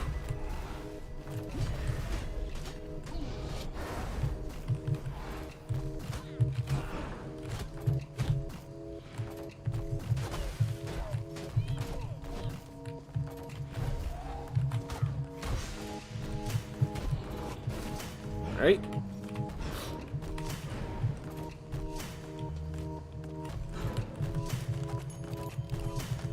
Alright, really, it's a relief for me since everyone but the DM is new to the campaign. Yep, exactly. Yeah, so the DM just sounds like someone who knows what they're doing, really. That's what it sounds like. Yeah, for new players. Yeah, and it's good for them to know that's how the rules... So in case you're wondering... it actually says in, like, one of the chapters of the book that the rules are guidelines, so... Hey, what about the Lamech percent run? So there's actually a specific reason I don't do Lamech percent. The point of Lamech percent is it's an introduction to people speedrunning this game. So, as a person who speedruns all the time, I don't want to destroy the record and, like, ruin that category for newer players, is basically the theme. So, I can show... so Kiss of the Cat actually does quite a few runs, like, seems to takes that run seriously. So, you can watch their stuff talking about it, but, I purposefully do not do runs of Lamech%.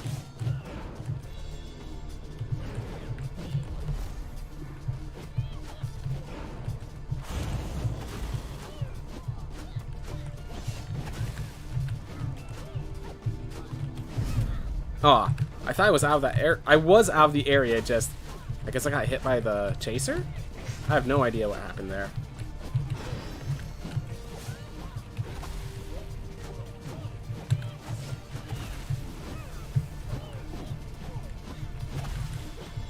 Alright, just gotta focus. Keep doing good damage.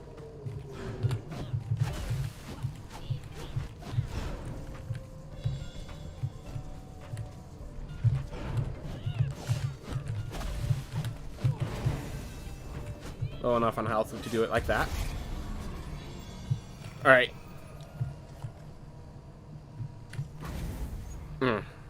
Gotta do that after the run. Okay. Whew.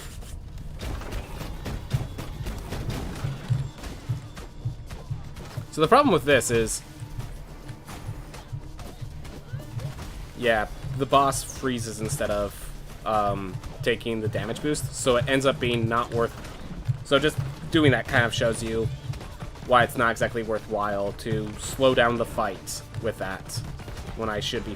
when I could be increasing my damage output and just, you know, attacking.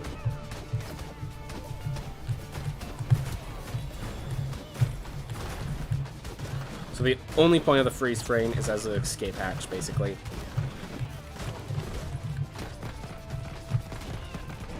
Oof. Oh, just realized I died in one hit. Gotta start being more cautious.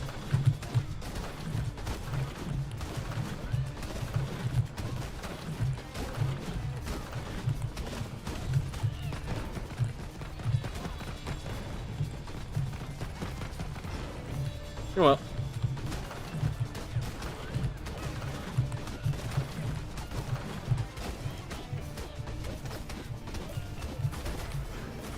Just gonna be cautious. Let this run in, as it would.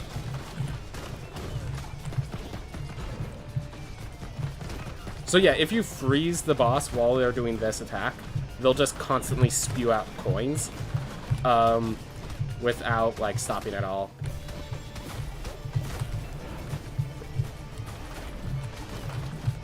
There we go. Whew. Alright. Behind time again. Two bad runs. Let's get a good run this next time. Alright. Just over here.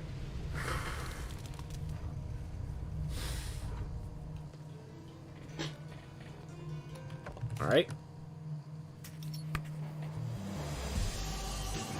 Just trying to clean myself up, make sure you guys don't have to look at it.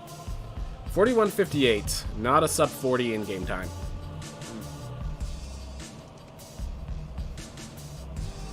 Alright. Oof. Keep it going. Oh! Ooh! D&D talk. D&D talk. Right, right. Whew. We're all gathered around to hear the tales. Where do I begin? Where do I begin? Do I tell the extreme, like, moments? Do I tell the stories? Do I talk about my own experiences or the game themselves? All two of us. Yep. Here's my thought. Here. So, if you want to tell specific stories of, like, what happened in the game, I have some YouTube videos about that. I could probably go find them, but yeah, I have, like, the assassination ballroom story all in there. Let's do a different one. Let's tell a different story.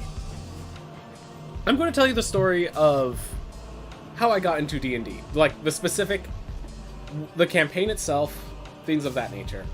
All right, so when I got into D&D, this was back in high school, so was it 2012? Just like, it was before 5th edition came out, so it was earlier than 2012. Yeah, I left high school around 2013. So, anyways, at the time, the edition that we were playing was called 3.5.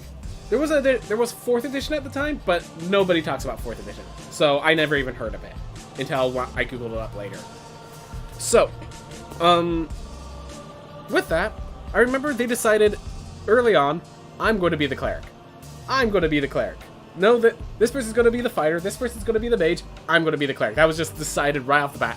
I didn't know much about clerics other than they heal. So they built the character for me because I had never played the game. The first session was a lot of us running around not knowing how to use our abilities effectively. The rogue did not know how to get into a position to get sneak attack damage, so they did a little damage, they got hit, realized they needed to escape, and it was just a lot of them struggling to work with their characters. My cleric, so if you've played clerics in this game, you're going to be really disappointed to hear my character's armor was just a cloak.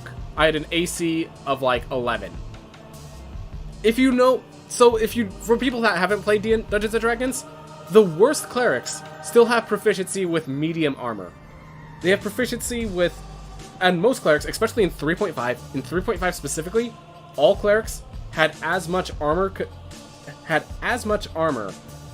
as paladins, as fighters, as all of them. What they lacked was the weapon, and even like a cleric of war was like a cleric of war was effectively a better paladin. I hate to say it, but in 3.5, cleric of war was the better paladin. But they didn't know that. So I was just running around because I couldn't take a hit, and the only person that could take a hit was a fighter, who could only take so many hits. So it was basically all of us running around, hiding behind the fighter when we could, not really having solutions to the problems. Finally, the session ended when we fought some panthers who run faster than us.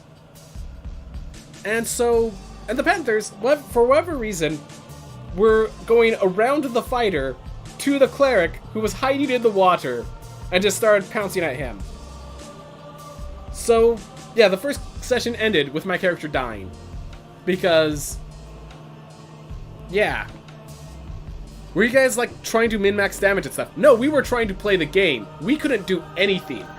We were trying to play the game, and our rogues couldn't sneak attack, our cleric couldn't take hits, our wizard didn't know how to cast spells. No, we didn't have the wizard that day. And so basically only the fighter was able to do what they were doing, because it's, I attack. Alright, your turn again, I attack. Alright, they attack you, and oh, they miss because you have such a high armor class. So basically, if you weren't the fighter, you were failing at your job, because no one knew how to do their job. How does dying work in short? You run out of health, and then there's some events in 3.5. The way dying worked is you rolled a percentile dice. Basically, you had to roll below 10% to stabilize. Until then, you start going to negative healths. Hitting negative 10 health is how you die. 5th edition, it's a lot easier. There's a little death saving throw box. People can pick you up easily. There's no negative health totals, so any healing heals you up. Yeah, so in case you're wondering, just the slightest healing spell, Goodberry is often one of the most abusable spells, followed by Healing Word. Okay, actually Healing Word followed by Goodberry. It's just Goodberry in certain campaigns is even better because of the health recovery stuff. Because in 5th edition, there is no negative health, and once you go to 1 or higher, you're back up. So, dying is very rare. In 5th edition, it's specifically, either the creature has an ability in 5th edition that makes it very dangerous to be unconscious, or you only died because the entire party got wiped out. So I hope we get a healing dude. So, Cyrebellum, you're an artificer. Pick up Cure Wounds. Pick up Cure Wounds. If you end up not needing Cure Wounds, then you'll just throw away later. But just pick up Cure Wounds, and you'll be alright. Just get one healing dude. That's... Honestly, one healing dude, plus a guy to pick up the healing dude should he fall. That's all you need for... Okay, 5th edition, actually. 5th edition, healing is a lot easier. You have short rests where you can heal yourself. Fighters have second wind, so they have self-healing. So... Yeah, okay, so Cure Wound, there are no healing cantrips. There are no healing cantrips, and so yeah, here's my quick advice if you are really worried about dying in 5th edition.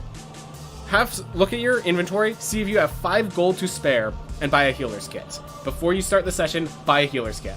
Ask your DM, can we go to town and buy a healer's kit? Done. Look up what the healer's kit does. You do not need proficiency of the healer's kit to use it, and it will prevent people from dying.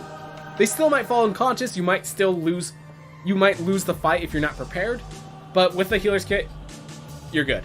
You won't die. It's really hard to kill you unless they want to kill you. Which leads us to the other issue of first level, which we'll get... let's just talk about first level real fast. Your, health is based on basically a number rolled, plus your constitution modifier, multiplied by your level, effectively. You get a little more of a boost at first level. So let's say you're a fighter. It's basically 6 plus constitution, that total multiplied by your level, and then, like, plus 4, because of the max of 10 at first level. You're gonna note that means, because it's multiplied by 1 at the first level is very dangerous. Cerebellum, if you look at your spells, you can probably find a spell you can cast that deals more damage than your maximum health. You could probably find that in your resources, because at level 1, you have very little health. This is actually an issue that D&D deals with, but I actually enjoy it, because this means at first level, you have to be creative, you have to be cautious. At later levels, you could get punished and find your way out. At first level, you have to be creative, you have to be cautious. I really enjoy that part. That is, the fact that that only ends after first level is my issue with D&D sometimes. I'm scared of wasting such a detailed backstory / my first character on dying right away. Okay, we have a story. There's the story. So, we had just built our characters in this campaign, and I think it was called the Sunken Citadel. It was a campaign rebuilt from 3.5 over to 5th edition. The campaign starts with us, we're up, we have to go down into the Sunken Citadel. And I remember our warlock just, like, super complain, like, oh my gosh, we have to climb down a rope to the Sunken Citadel? Like, he was describing the situation of the Citadel down on the water, there's a rope dangling off a ledge for us to go down with. He's just, like, complaining, like, oh my gosh, stupid ropes, I have a -1 to strength, things are gonna go so horribly, I can see it already. And while he's saying that, I look over to the DM and be like, the rope's knotted, correct? Like, we don't have to make a check to go down. It's like, yeah, the rope's knotted, you're perfectly fine.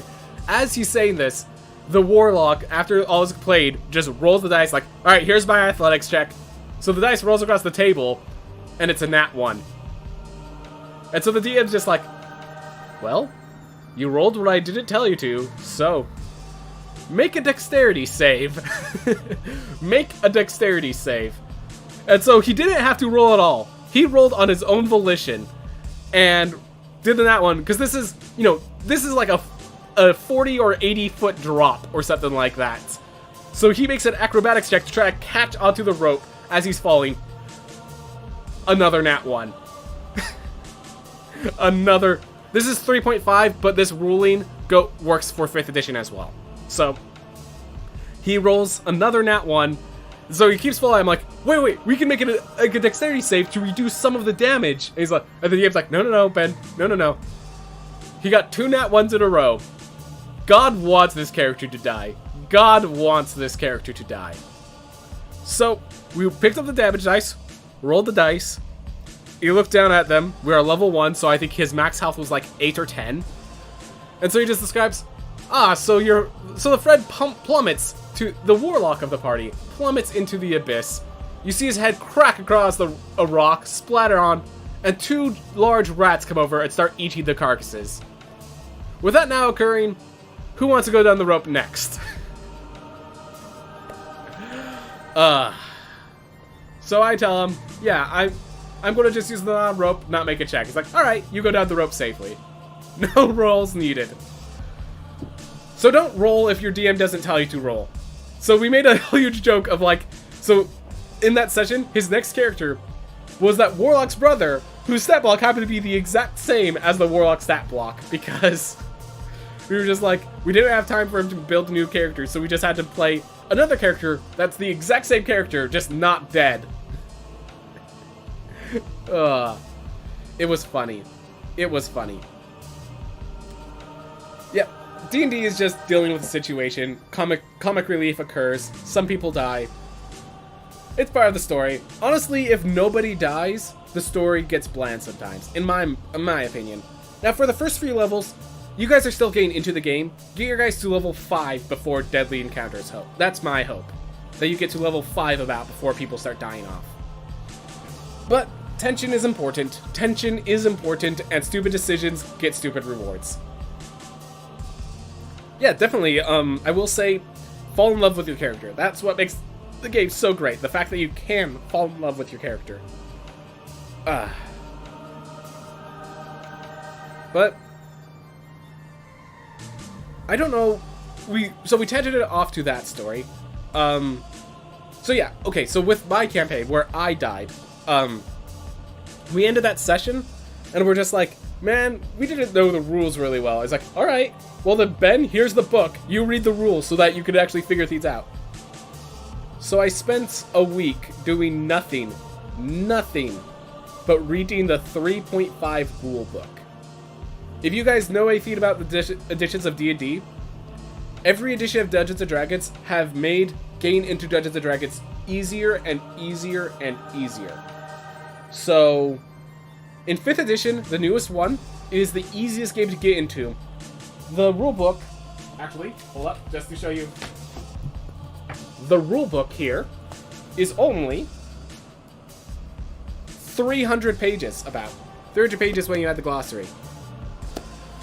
This is the easiest rulebook to get into. This is the easiest one to get into. And it is easy. I'm going to say that right now. It is an easy game to get into. Don't let the number of pages intimidate you. Think of it as a glossary. Yeah, most of the pages aren't even necessary, exactly. So this is the easiest one to get into. I was learning 3.5. I need to learn enough to teach the other people who didn't know how to play. I need to teach the rogue how to sneak attack.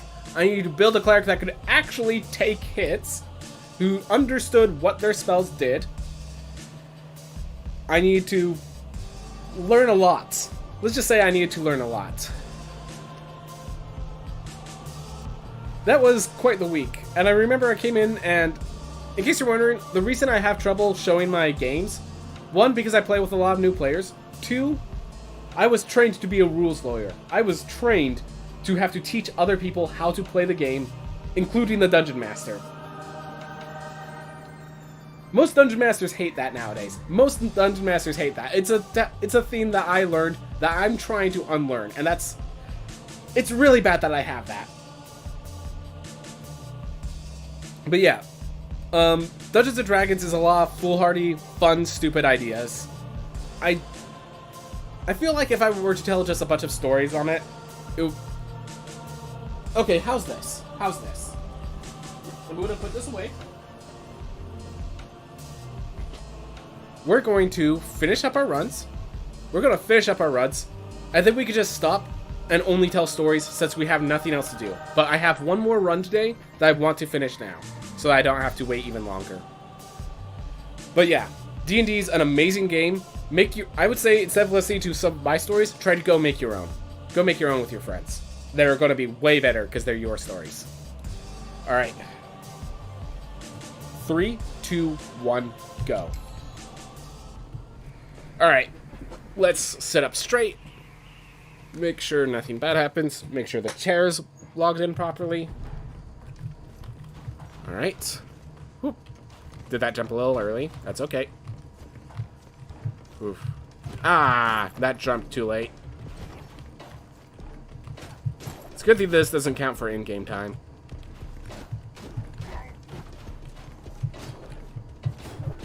Oof.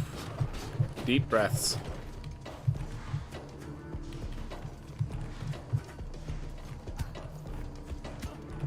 But yeah, I'd love to talk just Dungeons & Dragons all Saturday after our runs on that day. That'd be great, honestly. That would be a lot of fun for me. The thing is, so here's the main problem I have when I'm talking about D&D. And like, it's an understandable problem that most people are new to the game, so they need to talk about the basics and how things work. Meanwhile, I want to talk about, like, what if we added this system? What would be the consequences? What about this homebrew? Here is this concept. If we applied it, what would be the consequences? How do you DM, like, this way? And it's really hard to talk about those things. It's often very hard to talk about those things with other people, because I don't really have other people of the same skill level to talk about it. That was a very unfortunate start of damage output. Oh well.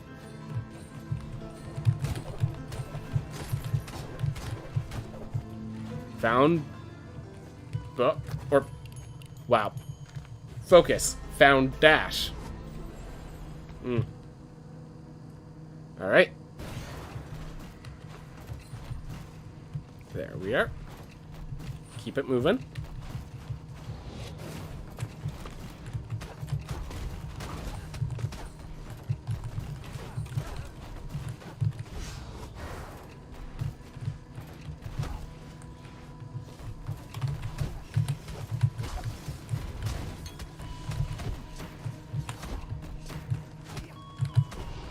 Yep.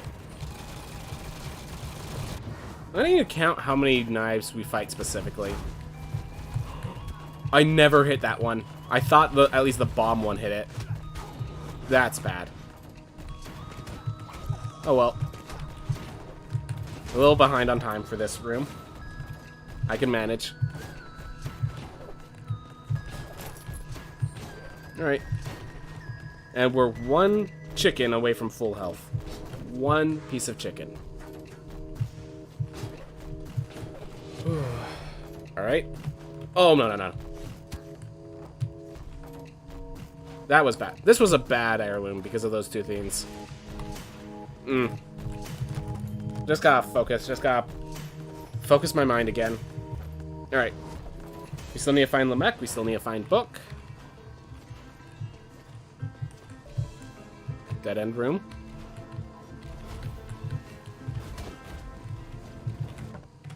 Yep. Oh my gosh.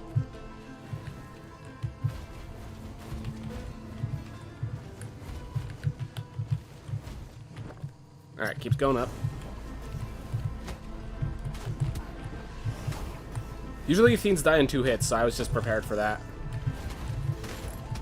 Alright. Well, we found the top. We are in a bad spot for health. We may have to grab back. Whoa! That was not the entrance. That means I have to keep going. Because without the entrance, I cannot just teleport back here. Now, this is actually a much better place than the entrance, arguably. Because it has this apple. It means Gonheads shouldn't be too far to this side. Alright. 2 apples.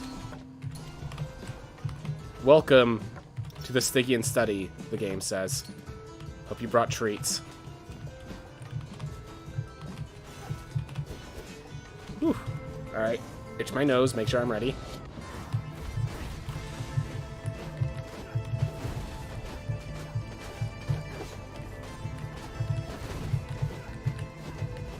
Alright, got my shield back.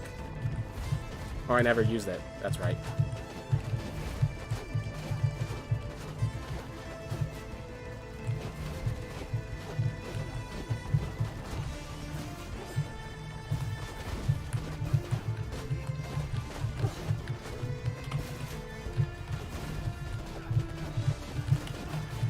Whew. Oh.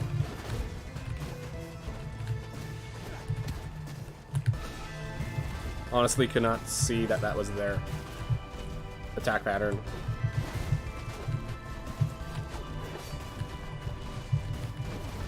Ooh.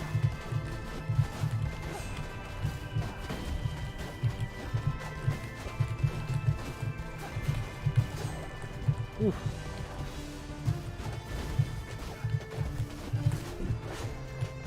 Ooh. Just gotta kill one.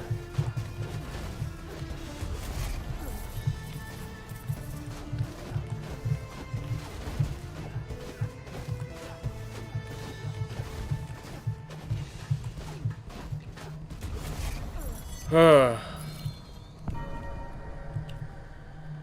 first time I went into the study in the full release of the study, it was through a side door that led to the library area. I was like, whoa, this changed. Yep. Oh man. That's awesome. Well, we beat Goneheads.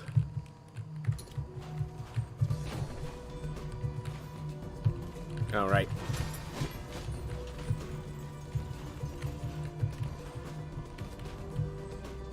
Let's just really quick check up.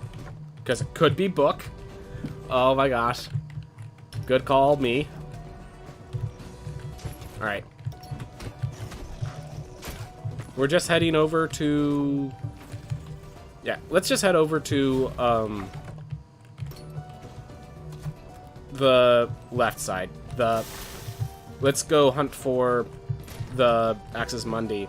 And if we don't find Lamech along the way, oh well. If we do find him, great. I think that's the plan. Alright. Do that, just go fast. Keep going right.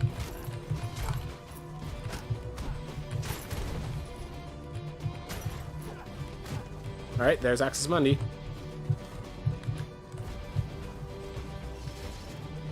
Alright. So, we have a few choices. One, go back. So, I'm going to grab Echo Kick right now, just to make it easy on myself. Well, I think of what choice I want to take. I could go back to find Lamech. The thing is, we have enough money now, so we can just grab Lamech whenever we want. We could actually grab Lamech basically last, and be alright with that. I could take this to go through Axis Mundi. I think that's the play. Or I can take this and keep going through the Stygian Study, possibly find Void Dash. Do I want Void Dash this early? Is that something that's helpful for me, is basically the question.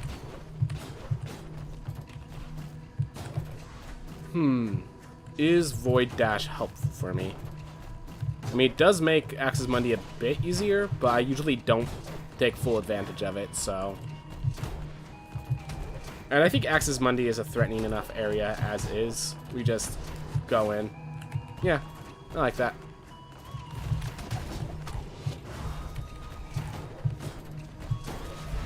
Alright.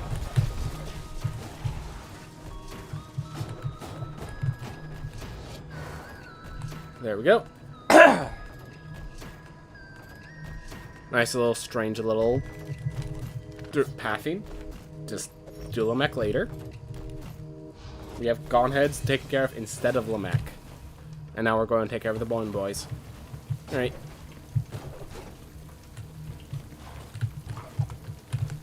Oop.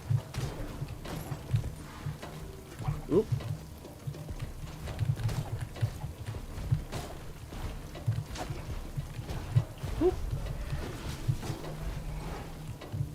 Go. So this area, if I could find the easy to acquire chest, that is actually worth the time.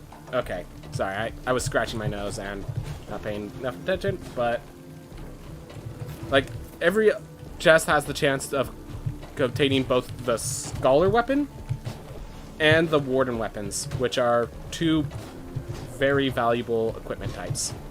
The Warden sword plus the Scholar cape are the two best equipment for this due to their equip weights and their rewards output.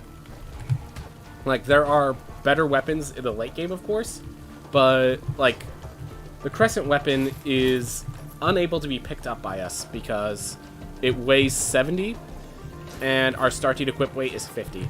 So even if we equip nothing else, we still could not grab it. Oh.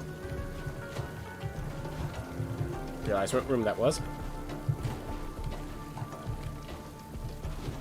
Oop.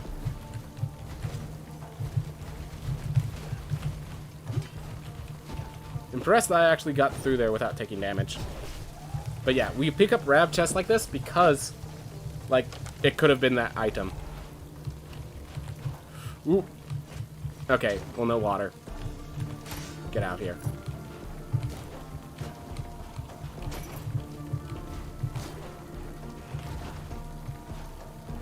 Whoop.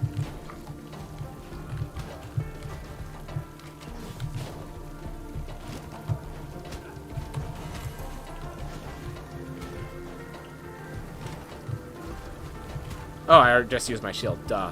I don't have my shield. Alright. Whoop.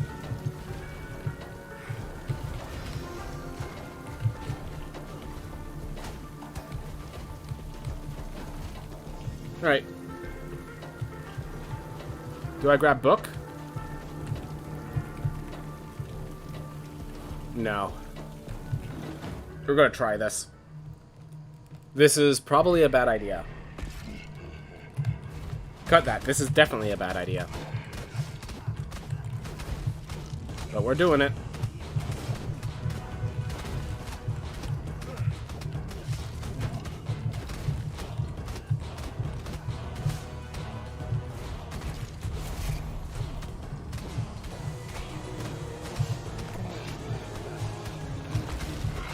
Just to cement this bad I pressed the shield button. Oh well.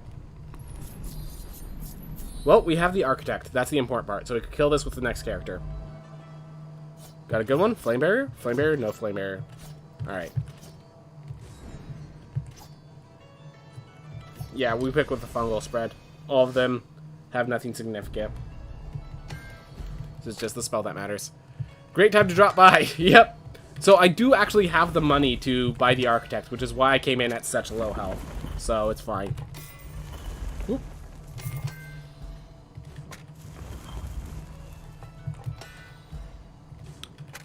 I do have the money to buy the architect, don't I?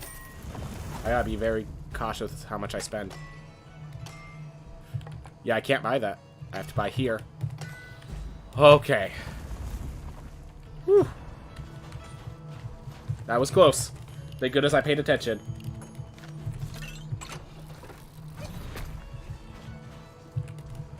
Alright. Can't imagine if I didn't buy the architect there. That would have ended real badly. Whew. Alright. Let's be in this time. But yeah, Mindful Light, we have a weird routing. Haven't found Lamech yet. Just beat Gauntheads instead to get all my money. Ooh.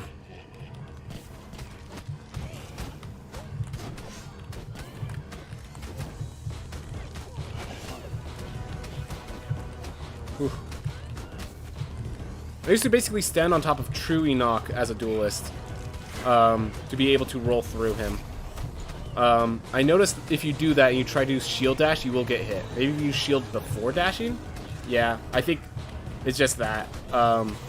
Just sometimes you don't think through that far, you know? Alright.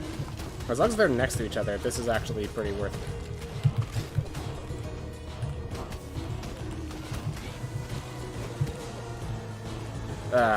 Just thinking that damage is not really where I needed it.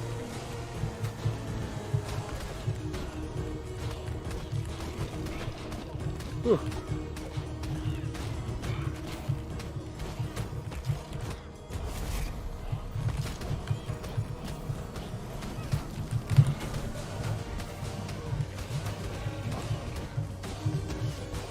All right.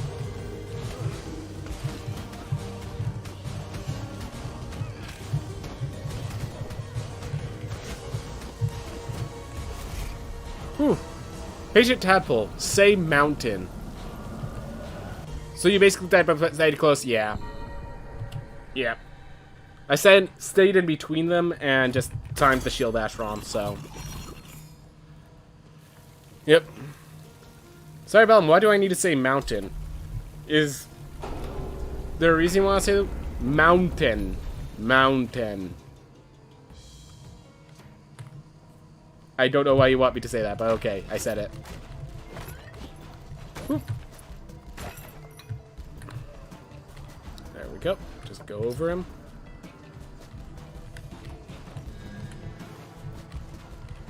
Ah.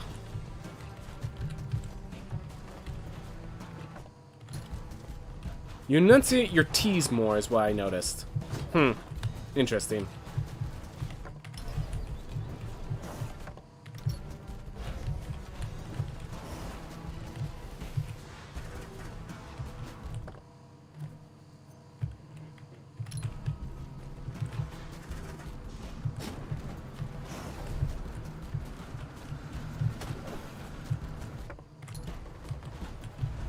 Found a maw. Alright, let's pick up the chests while we have money. I gotta focus on the run right now. I see a bunch of comments. We're just gonna reset. Don't want to deal with that room. Alright. Like in routing, I enunciate my T's.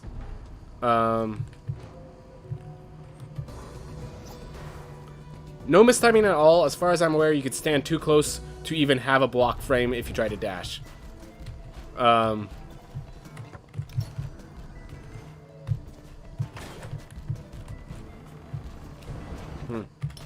found a lily. That's good. Where I'm from, people say mountain with only a little bit of a T in there. Like mountain or routin'. Huh. Interesting.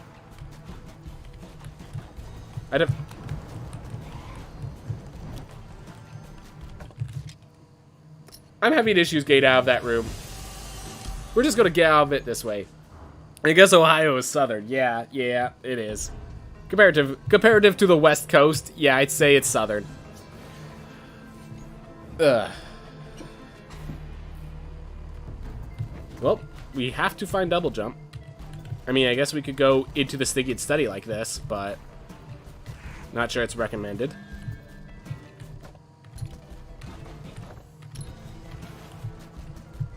If I had more health, I'd definitely pick up that heirloom, because that's one of the best heirlooms. I'm not coming back here, so let's pick it up just in case I manage to pull it off. But yeah, that heirloom right there, as far as I care, it's the magic version of Sir Arcane Hallows' Bargain. Yes, it's not as good, but... oh well.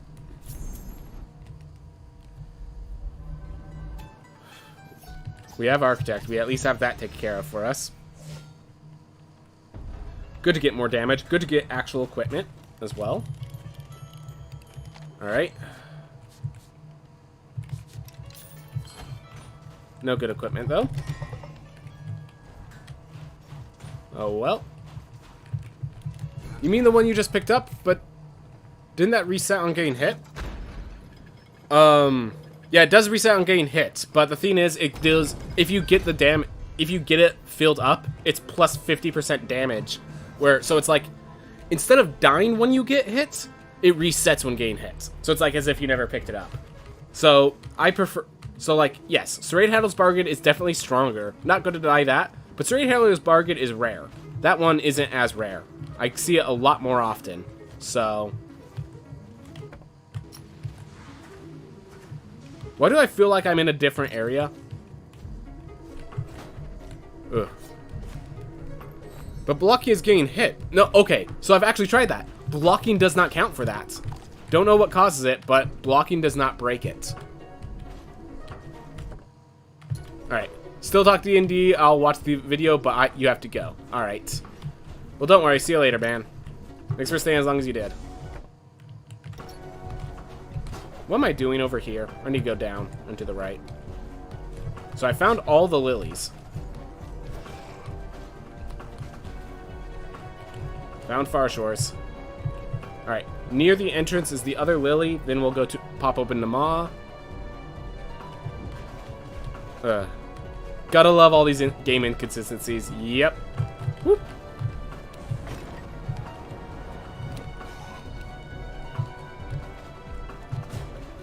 Oof. Alright, we're a little behind schedule. That's okay.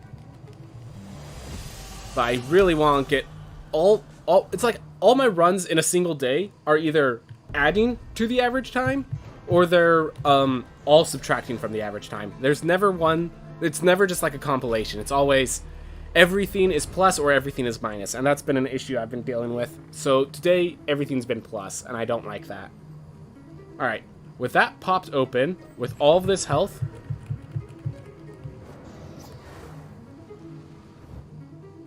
Actually, hold up. Let me look at this area. Let me look at this area before I go wandering off. Okay, there is paths right there.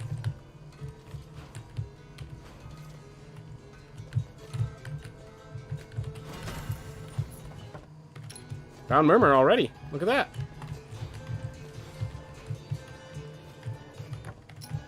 Just keep going up. Let's find Enoch. Hey! Alright, all that's left is the heirloom.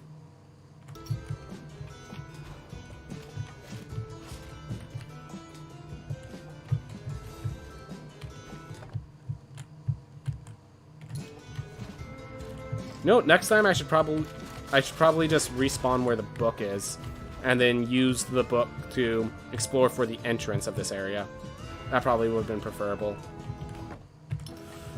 Woo! Ugh. Still not the entrance. Wow.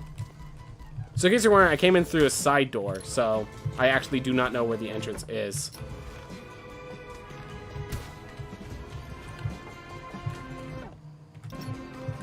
Well, we need to find something before I die.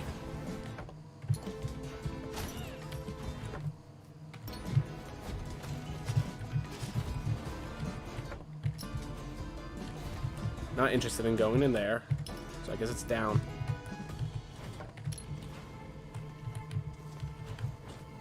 Gotta be careful.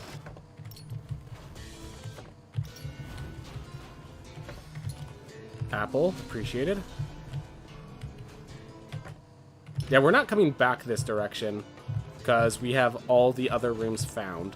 So I have to find the heirloom and then just get out, basically. Awesome. Pick this up. Oh, right, don't have double jump yet. Oh, well. My average went from 36.22 to 38.07 today because of one 42-minute run. Sorry to hear that, man. Sorry to hear that. Whew.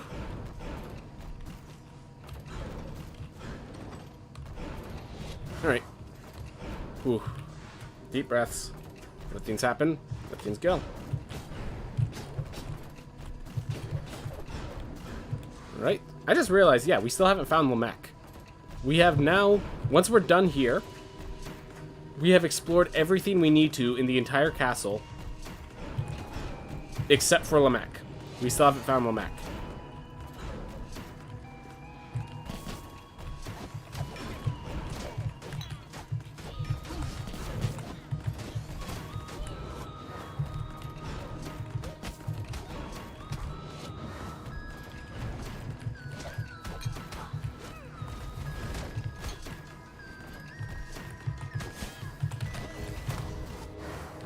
Awesome.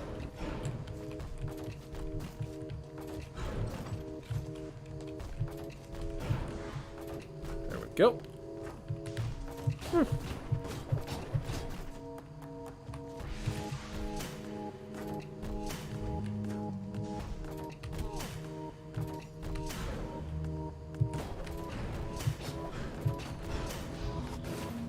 Whew.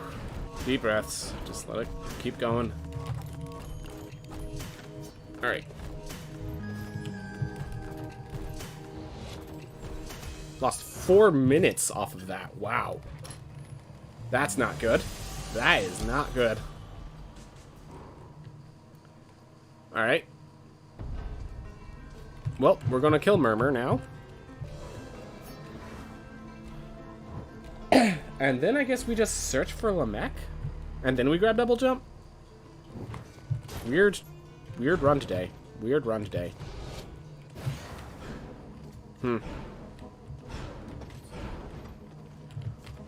So as always, bright flashing warning. Every time I break these orbs, bright flash. So, here it comes. Bam.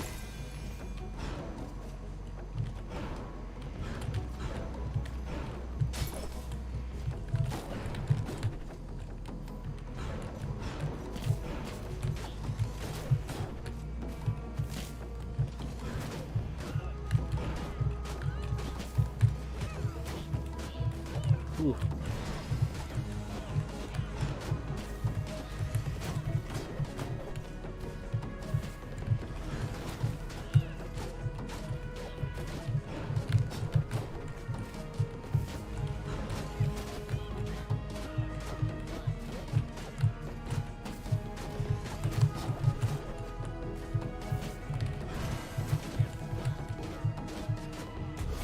There we go. With the cam on, the brightness is even visible on you. Huh. Oh, so like when it flashes, even like my face flashes? Wow, that's actually impressive. That's actually impressive. Alright. So Enoch is now open. Nama is now open. We just need Lamech and Book before we can close out this run. Alright. There's a path down. There's a path up. We're going to start at the Book. I'm going to head down from here, and then we'll head right later.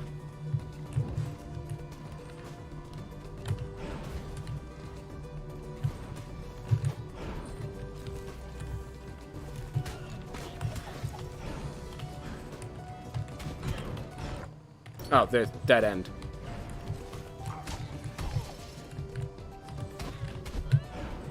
Why people don't get knocked back sometimes? Beyond me.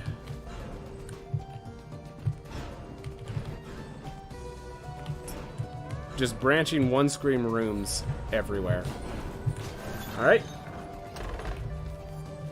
We get these chests now because I'm not staying here after Lamech. Alright. Let's get a quick Lamech. Because we have extra damage. Whew.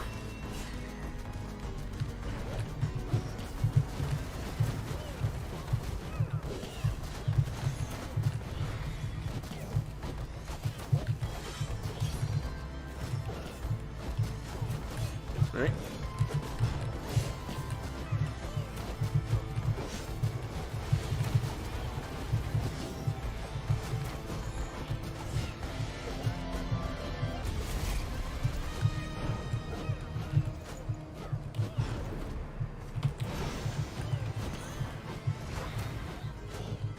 Ooh.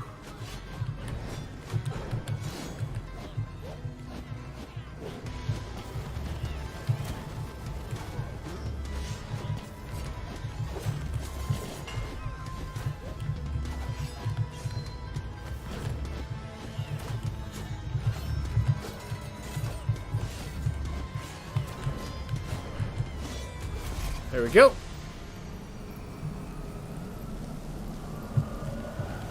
Alright, Lamech taken care of. Not much money.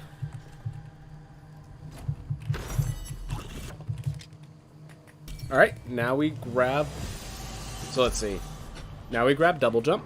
Then we face Enoch, I guess. Then we grab Book. Then we face... Nama. Oh. Let's grab double jump and then face Nama. Yeah. Alright.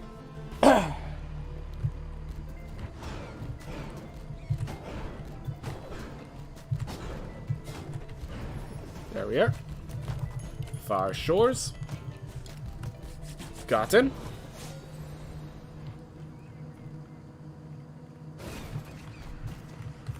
There we are. Whoop.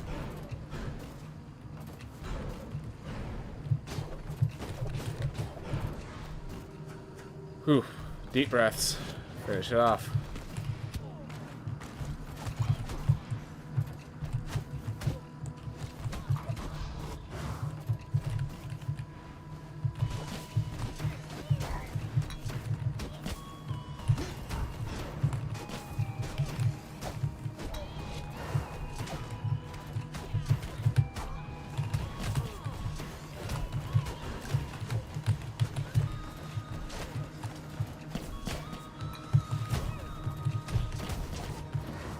Well, they're dead, even if I lost some health and mana on that.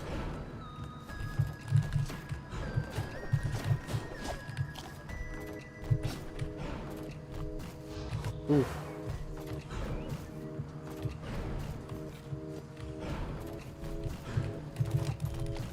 There we go. And pop. Alright. Scrap. Then we're back on route. We're actually back on route. After all that time, we're actually back on the route as expected. Nama, then Book, Then Enoch. Ooh.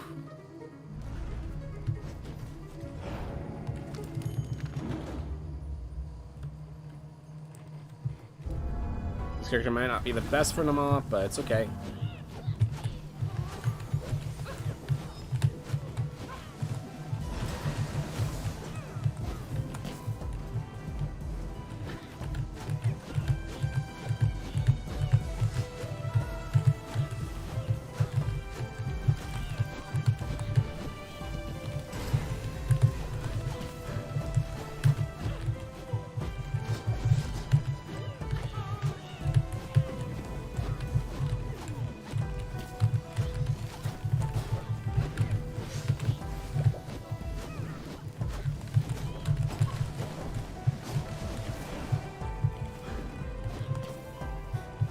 Can't even hit because it can't go through the wall.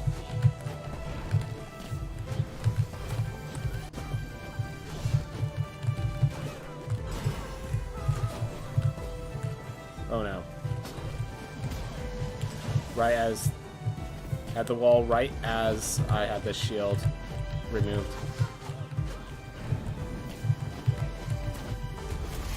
Love the fact that 0 gets exaggerated to 0. It seems to be a multiplicative effect of some sort. So... because it definitely has the... its damage that it does is definitely based on the actual damage it does, so... seems to be some sort of multiplier. Mistimed on my part.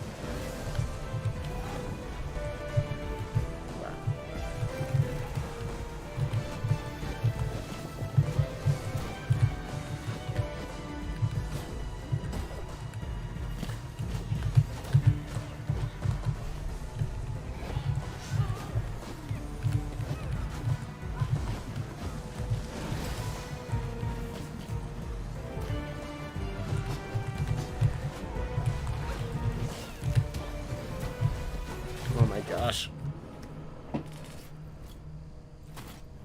Stupid mistakes. Stupid mistakes. Well, I found everything, so it's just the finishing touches. So let's get a character that can do the finishing touches. Sure. Barbarian is better against Enoch, but let's just go for Enoch first then. Forble Iron by the dock. What's up? No sword. Fine. Here's 3 additional health. 6 additional health. Less than a single vitality up. Alright, well, this character is better against Enoch, so we're going to face them first. Then we'll grab the book. And we'll see how we fare after that. Oof.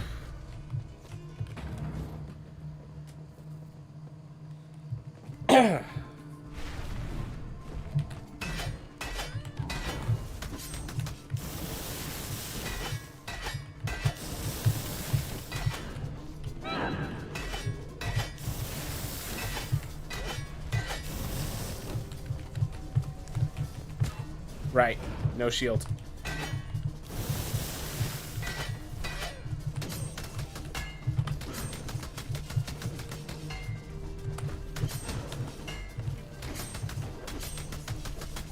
Come on down.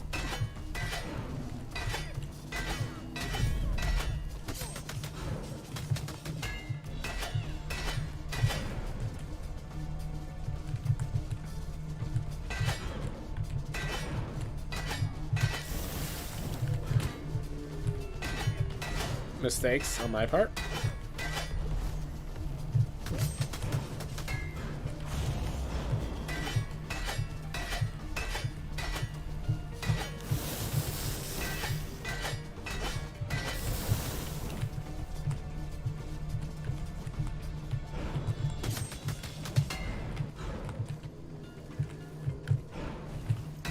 There we go.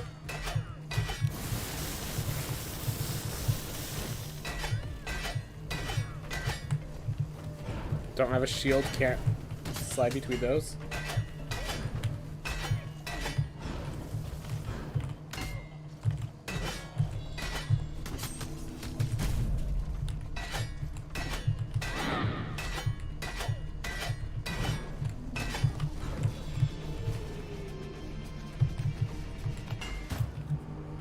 Spin ended a little early.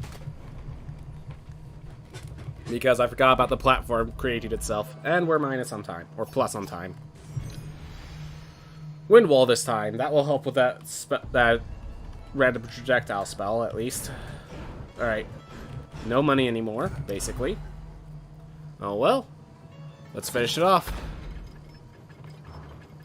Alright.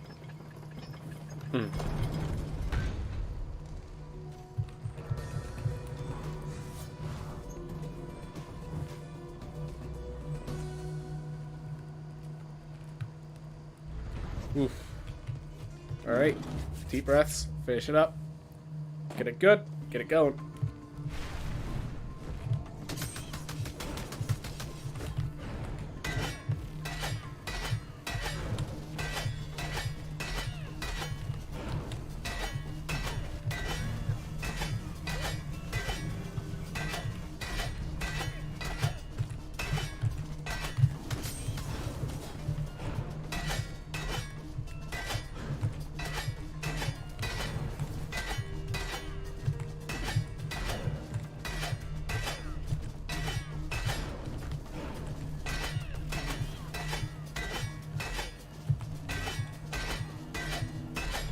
There we go.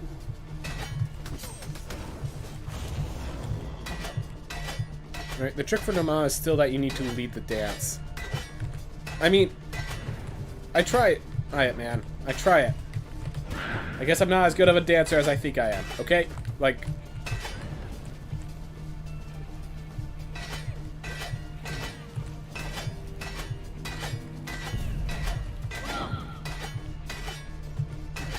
You were supposed to be removed. That's why I did the shout.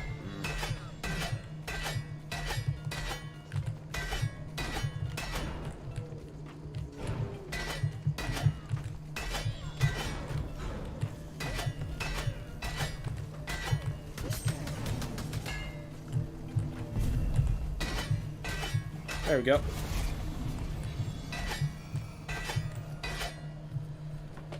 Whew.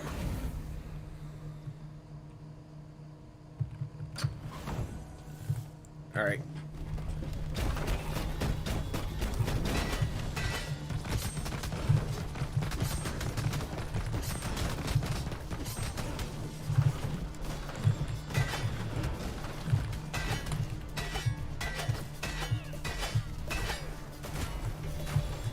Oh, I have endomorph. That's why I hit the ground so fast. All right.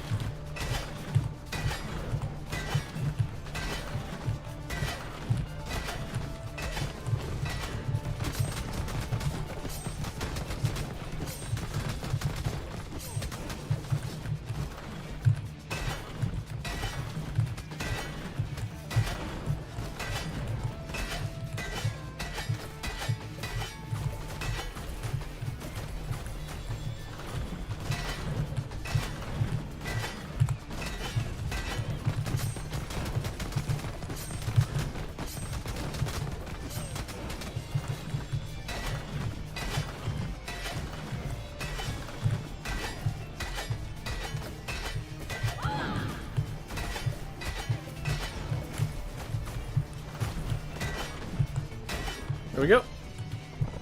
Guess we have that done. There we are. And we just pop it open and leave. Alright. Grab the book. Make sure to grab the book this time. Forgot last time. Alright. Let it happen. Yes, we're a little minus on time. It's okay. It's okay. There we are.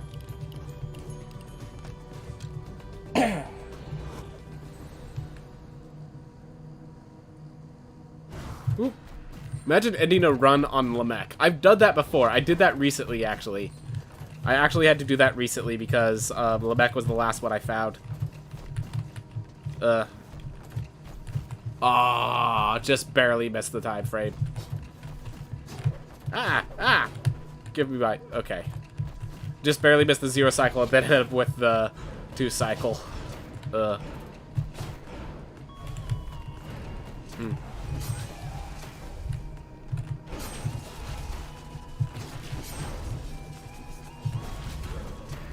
Oh well. We'll grab the meat on the way out.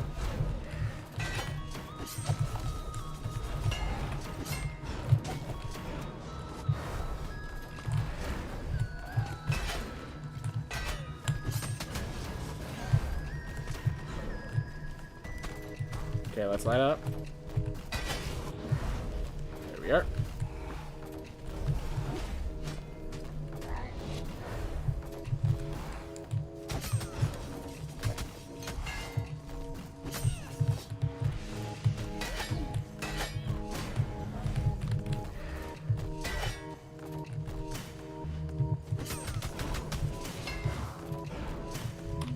Oof.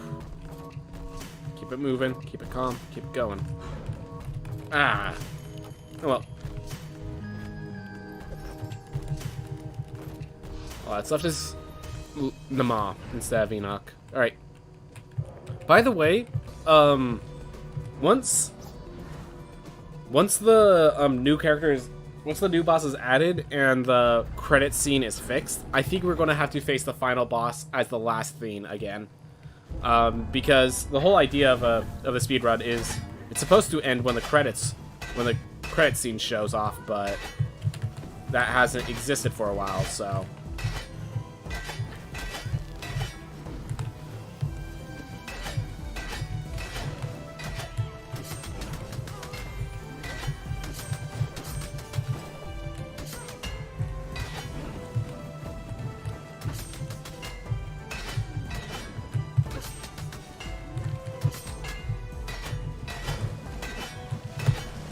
Whew.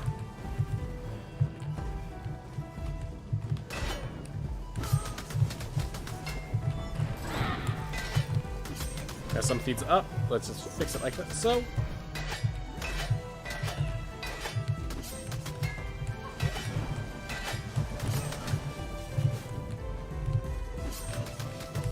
Yes, but the fountain is the last theme before you get the credits. Like, the whole idea of most speedruns is that you get to the point where the credits roll. That's how, like, Legend of Zelda works. That's why they're able to have all those, any presets that are insane and such.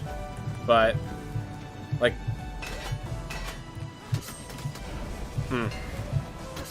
And, like, the whole idea is that killing the fountain is the last thing you do before the credits roll.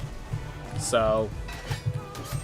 what I'm getting at is that if the credit feed rolls after beating the new boss, even if you didn't kill the others, I think we still have to kill the new boss last, is all I'm trying to get at. And I know there was a theme you were talking about, like, possibly skipping the credits roll because it's faster to just exit to main menu. And that's what I basically disagreed with, that I think once we get the credit roll, we have to actually let it roll.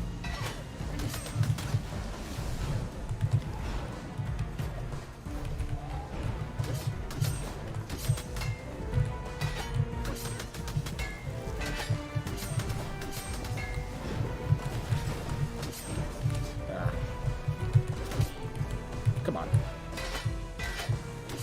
That's fine, we'll call that a damage boost.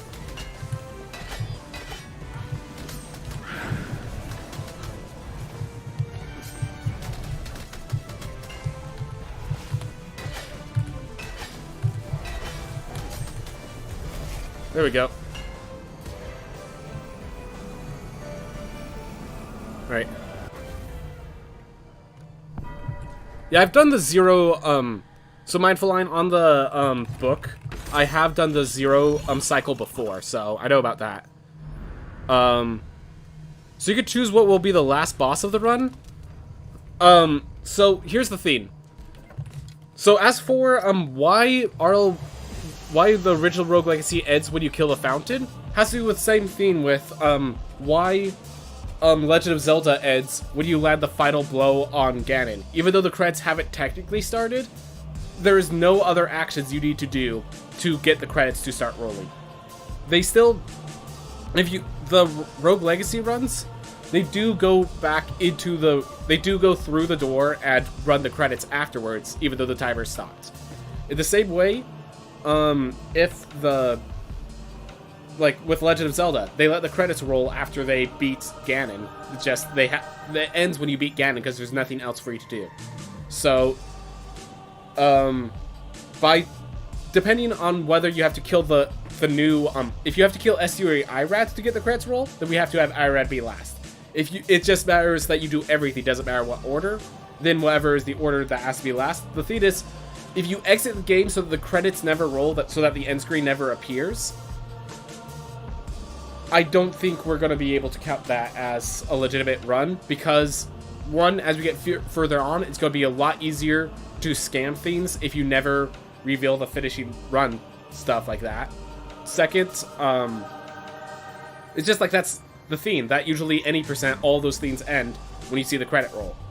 So even though the timer stops earlier, the whole idea is you see the credit roll. So if you grabbing the full chest already takes like 2 to 3 seconds, yes, I recognize that's 2 seconds added. I'm just saying I think that's going to have to be how it's going to be timed as we get later in the future. Once the credit roll comes back. Anyways, that's all I was trying to get at. Once the credit roll comes back, I think we actually have to make sure we see the credit roll. Alright, well, I said what I want to say. Is past the time where I stay. Oh, and also we actually got a minus for average. That's good. At least the average isn't getting too much worse. Anyways, for this week I have been finishing early, but I've been doing it to try to get stuff for my... I'm trying to get my stream better. As you can already see, the face cam is better. Now we have the control scheme. That's better. So all these things are trying to improve it. So hopefully we have a really good stream for Saturday. So Saturday will hopefully be a great stream. We'll go back to the regular 4-hour streams. But today I am finishing early again, once more. Everyone, thank you so much for watching. I hope you all have a wonderful day.